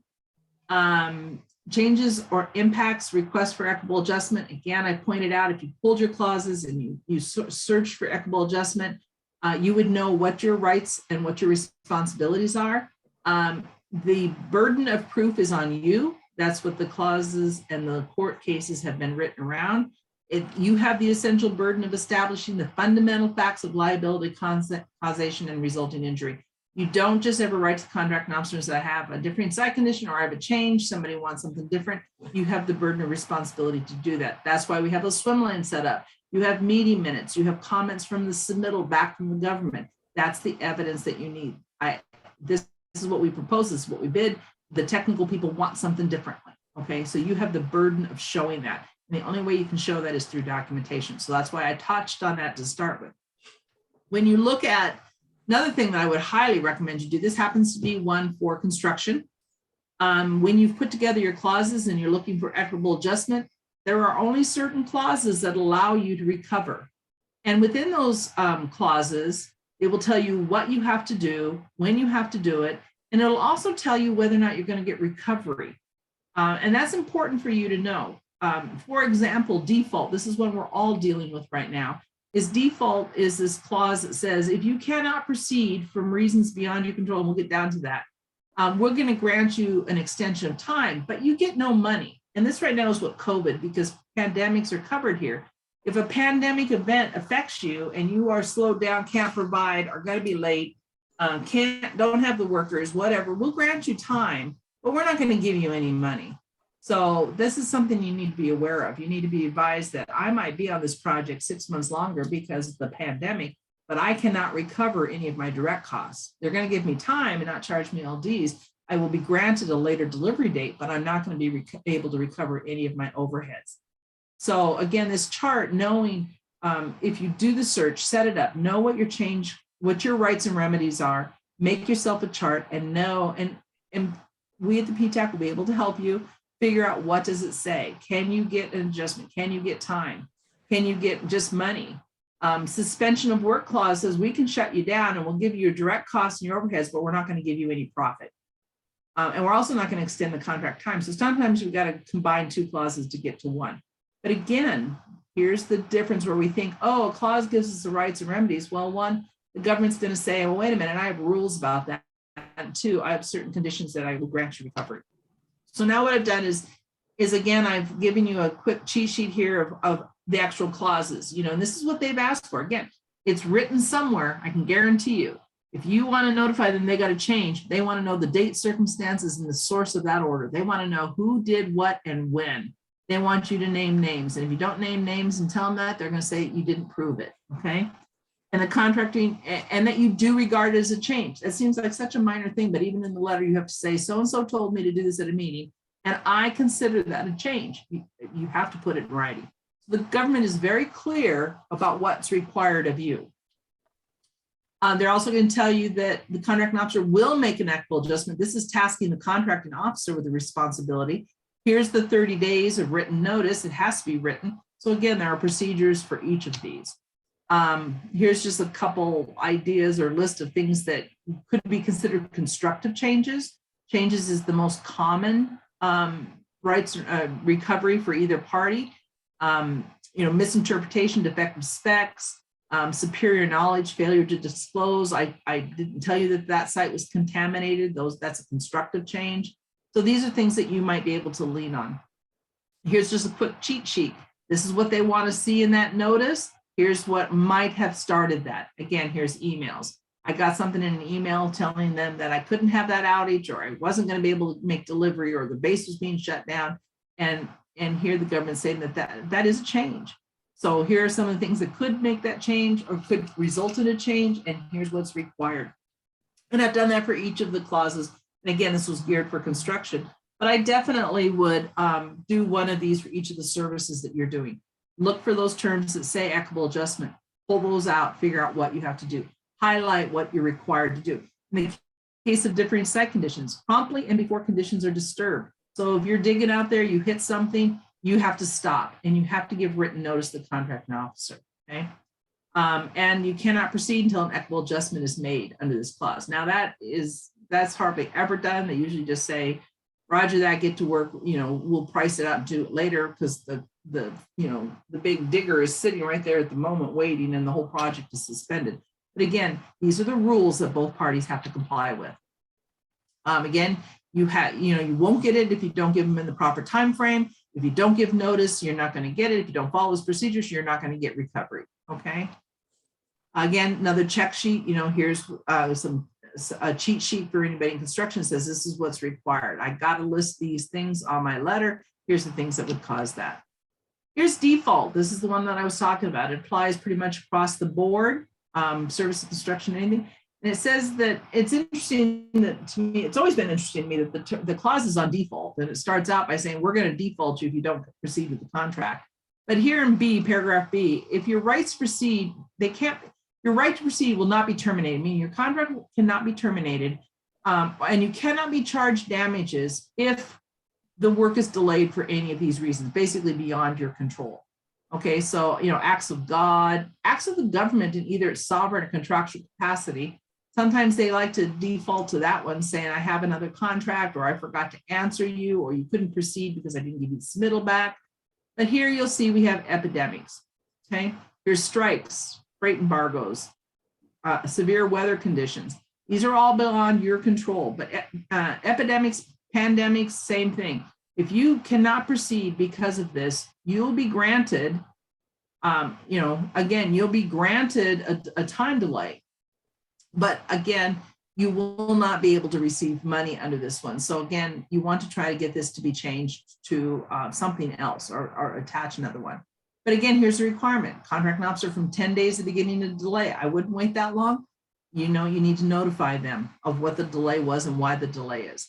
Pandemic especially, I'm writing a lot of letters for my company saying the supply chain has been disrupted. They can't get the materials because of the pandemic. We're going to be late. So I'm writing a lot of letters saying, we're going to be late. We're going to be late. And they're all waived.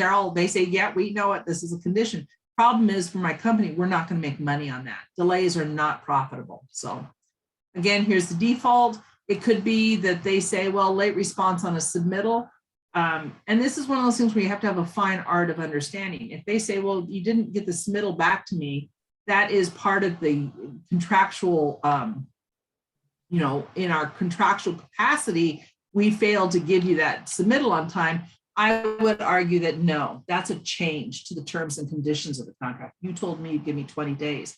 I would not let them do it under default because again, you're only going to get time and no money. So again, just be advised or aware or know what your rights and recovery options are. And again, each one of them is a little bit different. Construction has clauses, services has clauses, supply have clauses, and you need to know what those are. If you're in construction, you'll see, I don't know why I missed that number up there. there's a clause that says if we inspect it, we have the right, it's interesting, we have the right to make you tear it out.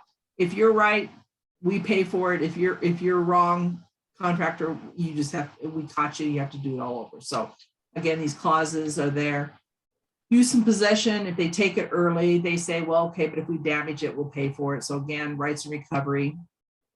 Suspension of work can either be by an act of the contracting officer, meaning I write you a letter, or by my failure to act. I didn't write you a letter suspending it, but I shut the base because of something that was going on, or I didn't give you an outage, or I didn't do something and I was suspended. So again, know what your rights and recoveries are, when you have to respond by, and what the contracting officer is obligated to do.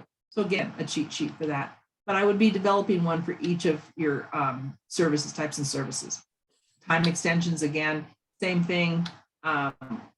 So REA steps, these are rights and recovery. You know, regardless of your rights, here's your takeaway. You have to provide notification. Number one is you have to provide notification. And one of the trips for compliance is that they don't notify it. We don't get around to it. We think that it's going to be, you know, handled later. They wink and nod at me. They looked at the table and said, if you take care of this, we'll take care of you. Those things don't happen. Notification has to be on record. Document and track. We talked about that earlier, about how important it is to track the separate cost and what's going on, and keep the delivery tickets and time tickets or time sheets and stuff for any delays. You have to get them to agree that it's a change. This is one of the things, the first three steps are whether you get paid or not, you have to get them to agree that it's a change. So you want the contracting officer to respond to you. And sometimes that goes back to that letter writing. I've been told to change this, and unless you tell me that I shouldn't change it, I'm going to change it, and I'm going to charge you for that. Contracting officer, do you agree? You know, so again, if they write back and say, nope, we don't agree, it's part of your contract. Now we know we have to fight it out a little bit, but we want to keep pursuing it. And then of course, the fourth step is to provide that equitable adjustment. And if necessary, you know, how do I get that price proposal to them? Okay. So here's our trips. This is what, you know, you need to do. These are the 4 steps you need to do regardless of the types of services to protect your rights. Here's the trips that we make. We underestimate the government's reliance on the FAR requirements. I swear to you, if you send in a letter that says this is what the change is, they're going to pull out that clause and they're going to say you didn't meet the time frame, you didn't tell me who, you didn't do this. So you got to understand they live by the rules, the written rules. They're going to follow the written rules. And again, failure to recognize the government process. If you don't do it by their terms and think that you're just, you know, you've got this great partnered relationship and they're going to take care of you, that'll be a trip. You'll end up hurting yourself. The procedures are very clear. Failure to provide timely notification, that's a big one. The courts have been pretty lenient, but the government will stretch it out. Oops, you missed your 20-day notice period. You didn't notify me in time. You didn't give me an opportunity to answer that or to tell you what to do. I'm not going to pay it. It's all on you. Failure to cite the proper relief clause. If you remember right, the table has all of those different options and requirements, and the government will look at that. And they'll say, if you don't tell me what the proper relief clause is, I may or may not have to answer you, or I may or may not have to even provide you with any information. And I may or may not pay you time or cost, or I may just give you time. So again, if you don't know which clause you're citing, what rights and remedies you want to be recovered under, they're not going to do the work for you. Failure to provide the supporting evidence. This is, again, I see this all the time. You don't provide the evidence. I mean, don't make them work for it. I used to say to my contractors, if you make me go find this evidence, if you make me go read the contract, if you don't present your case open and shut, I will go look in the contract, and I can guarantee you in those thousands of pages, I can find something that disputes that. So do a favor and help them help you. Give them all the evidence, take pictures, provide that, provide the documentation, provide the meeting minutes, take meeting minutes, you know, do what you need to do to make sure you're protected, and then provide that as a complete and as you can be. Failure to seek direction or state what you're going to be taking. If the communication isn't clear, we talked about that in the letter. Am I asking for direction, or am I telling you what I'm going to do? If you don't not shut me down, I'm going to proceed, because that's, you know, I haven't gotten any direction from you, so I'm going to proceed. And I'm going to say that is by your silence, your act, okay? Faith in the honor system, that's what we talked about, I'm sorry, on the 10 things, stupid things contractors do. you know, you relied on the government, the honor system, they would take care of it. You don't want to do that. The government's very regimented in their actual requirements. Waiting for the actual impact, the bottom line, you cannot wait till the very end and say, oh, I lost money on this. Now let me go back and figure out why I lost money. And now I'm going to put in a claim. You need to put those claims, those markers in at all times. And you never want to present an emotional case rather than a factual case. I've had contractors tell me that they were going to have to feed their children rice and beans for 3 months because they were losing so much money on this. That's an emotional plea. Okay. Overhead and pricing. I want to cover this.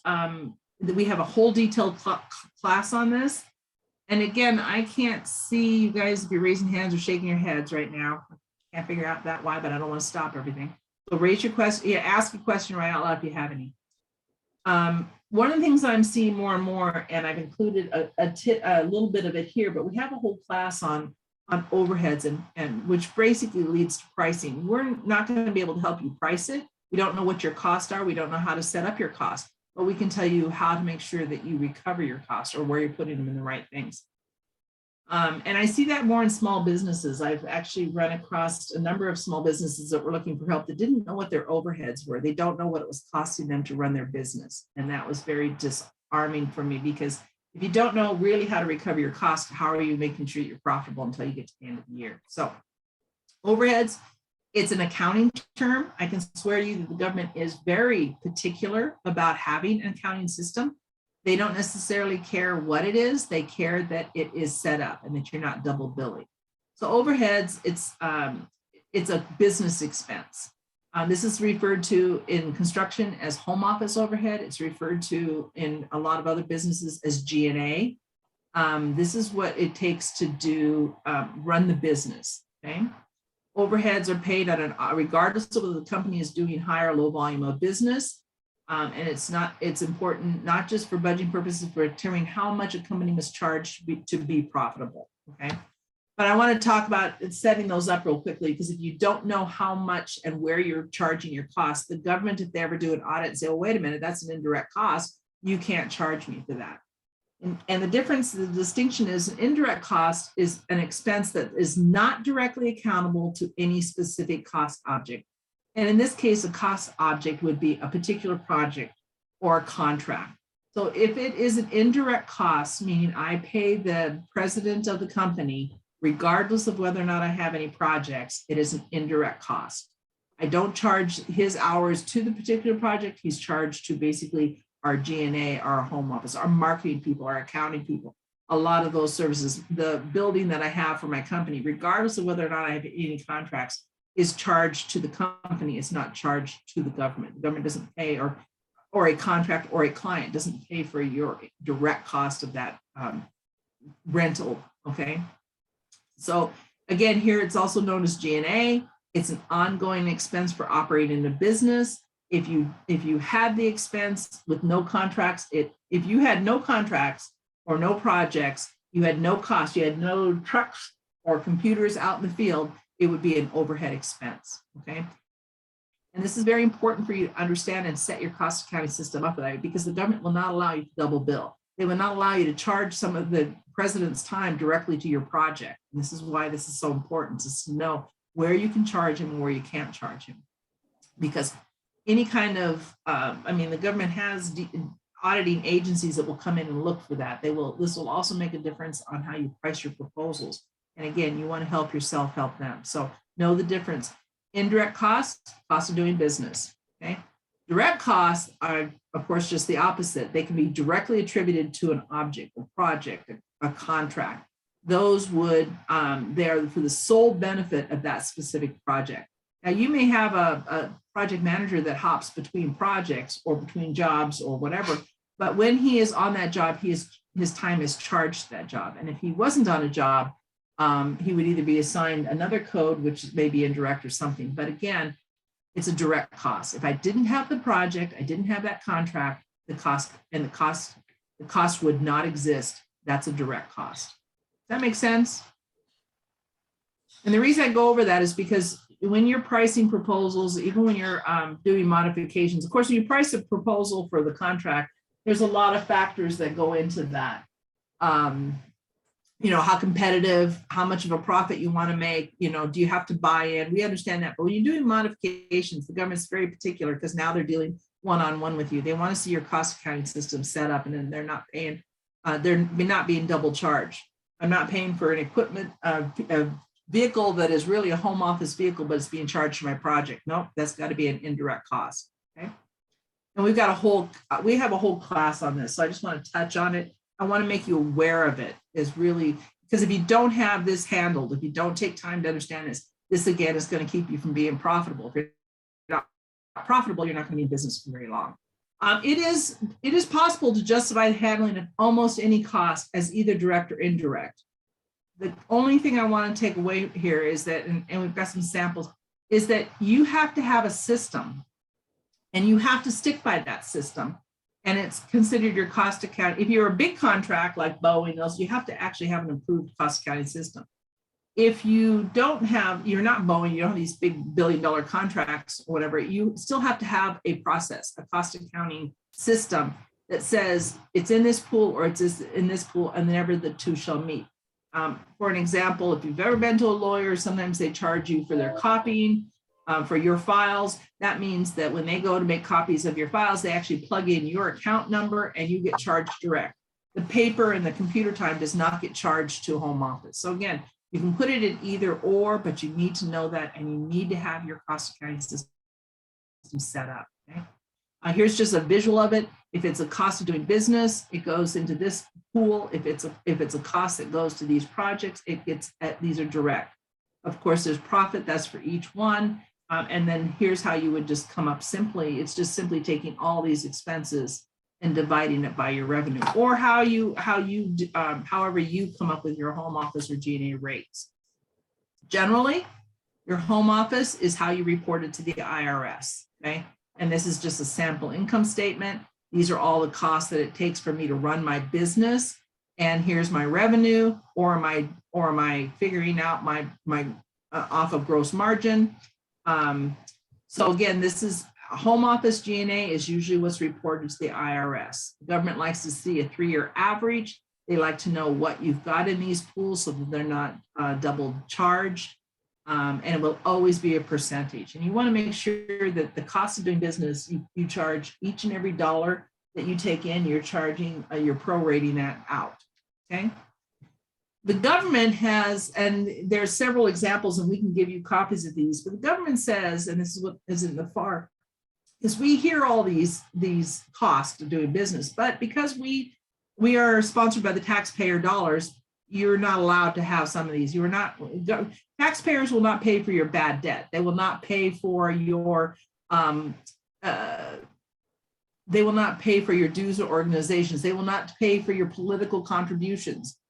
They will not pay for alcohol. They will not pay for certain things. The taxpayers are not responsible for doing that. So there's a list that usually the government will give you, especially in construction, I know of, and we can provide this to you that says, here's the references on whether they're allowable or not allowable, and you should fill yours out. They're going to be saying times when, yes, I have all of this. I do support some political contributions, but I have to deduct it, and I will never charge the government for that. Now, again, we have a whole class on this, and I just want you to be aware of it, that you do need to set it up in order to be profitable, in order for you to be able to even get change orders through. So, and now I'm moving kind of fast. Again, here's an example of one filled out. We won't pay for, the government will not pay for contingencies. They will not pay for contributions or donations. They will not pay for bad debts. But there are times, and that's why each one of these, sometimes they will pay for dues to organizations.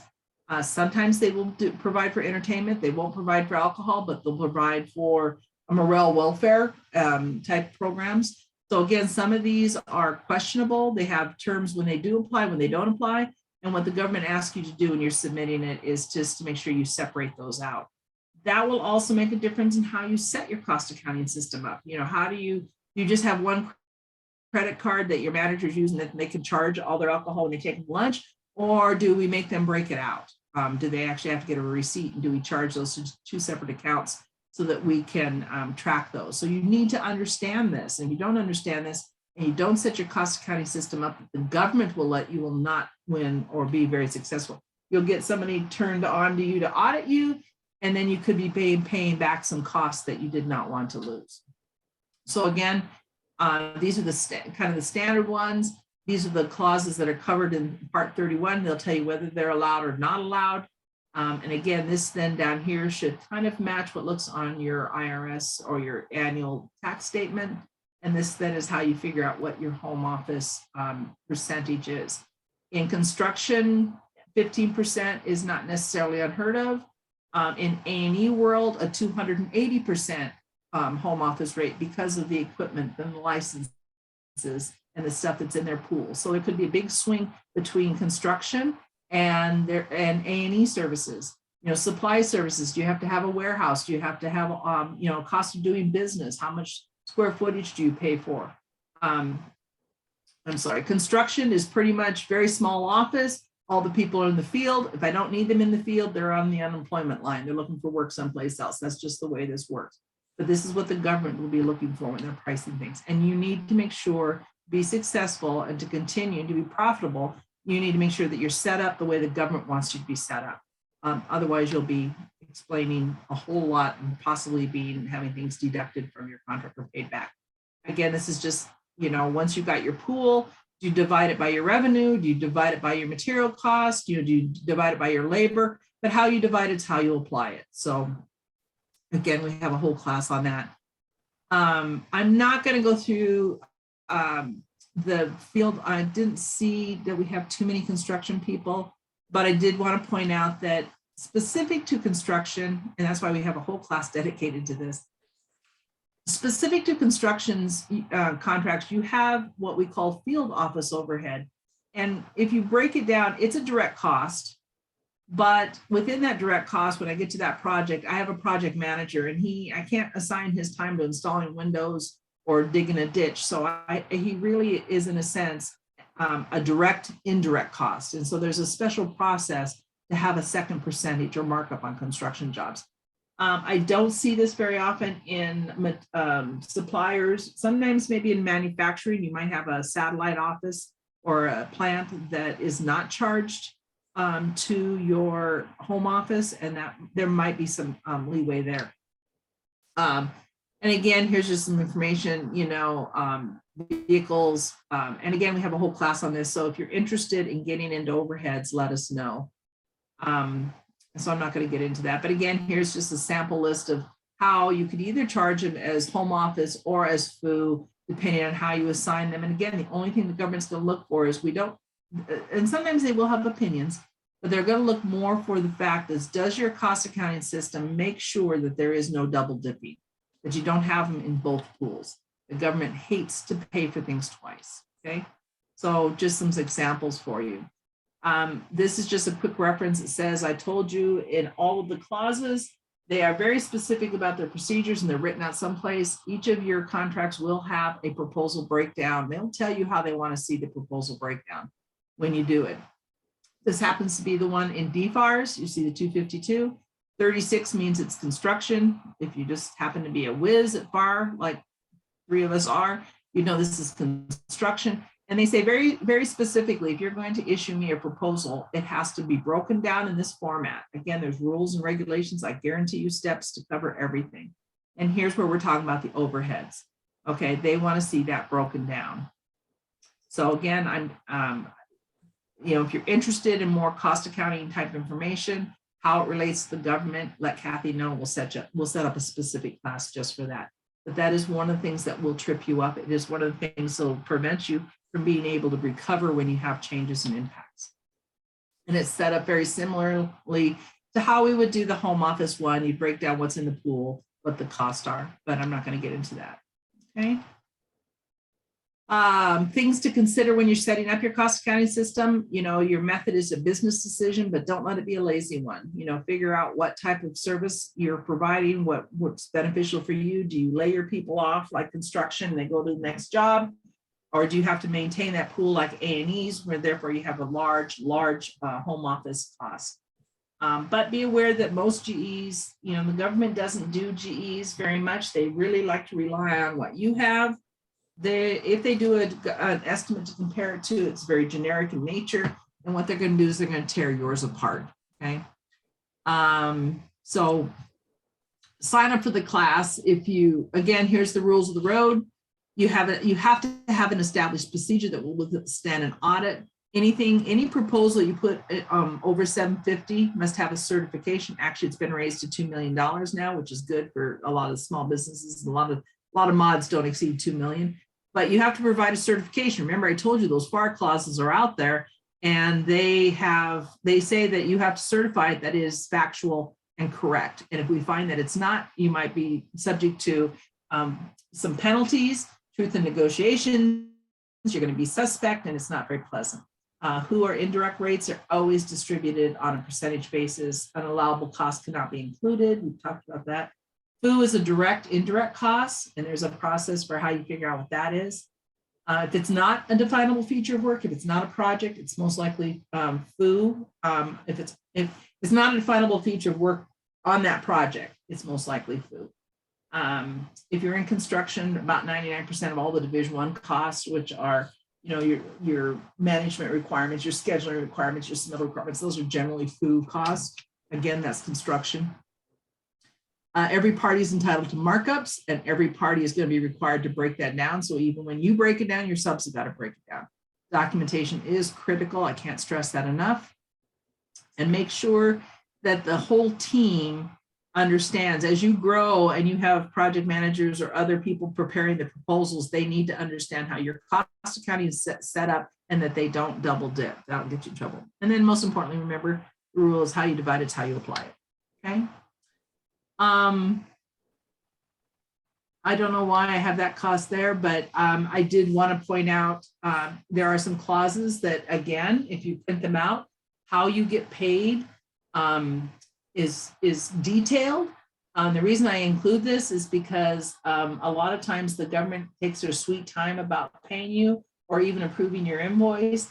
And I do point out to a lot of small businesses, even my own company, that the FAR clauses do take precedence over anything else, including the technical specifications. And I should put an order of precedence in this presentation.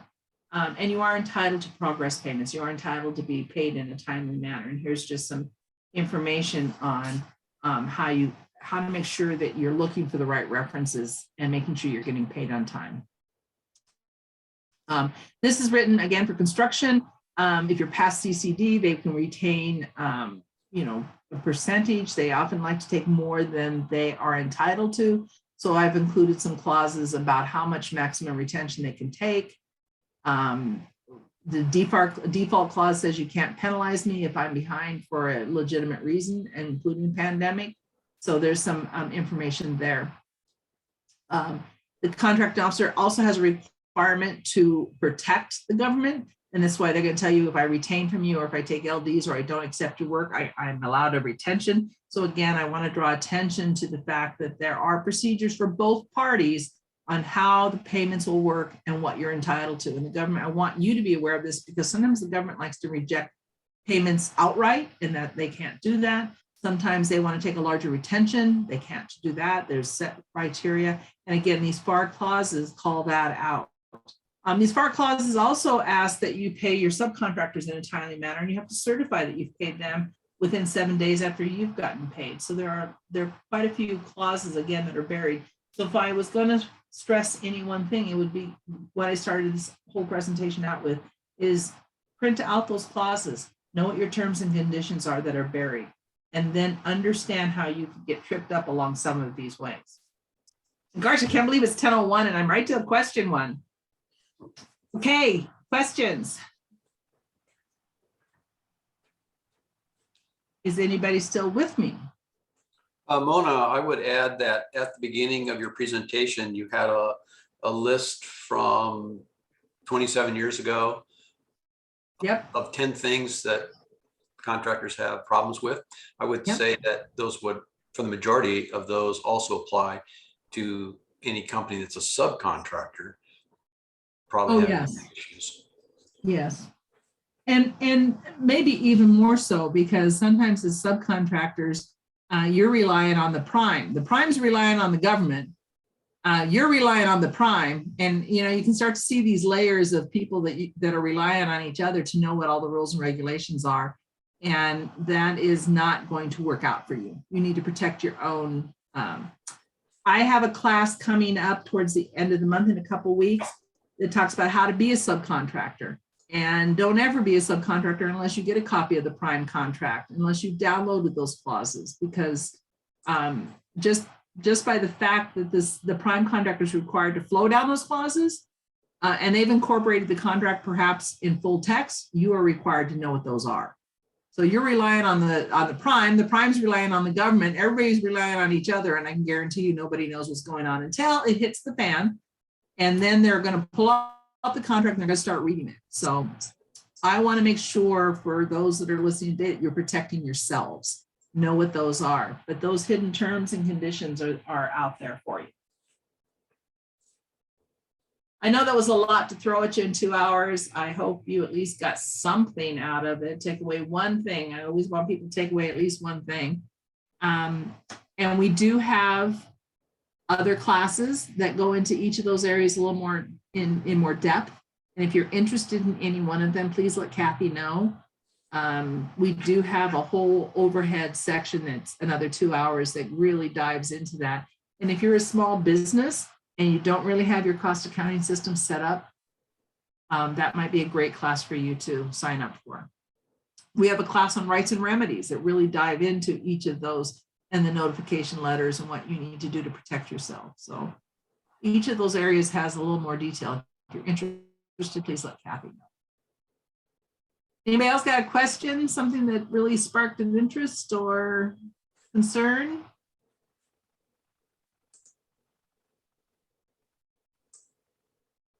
Okay, well, Kathy, I'm going to assume that you'll make the presentation available for them to download. I do see a couple of questions in the chat that haven't been answered yet. I do not have access to the chat. I, for some reason, have. Can you read them, Terry? Or the two that I'm looking at don't have anything to do with this class. It's probably information or questions for Kathy to answer. Okay, perfect. And Kathy is either still muted or not currently available, but she will post this, make this presentation available, either email to you or send it out a link where you can get this, but you can get all these slides from us. And then again, if you have any desire to learn any more of these subjects in length, let her know. Okay. Thank you, Mona. Okay, so no more questions. Last chance, second round. Okay, well, thank you all for coming, and I hope each of you took away at least one thing. That's all I can ask. One thing. Great class, Mona. Thank you. Yeah, thank you. Okay, thank you.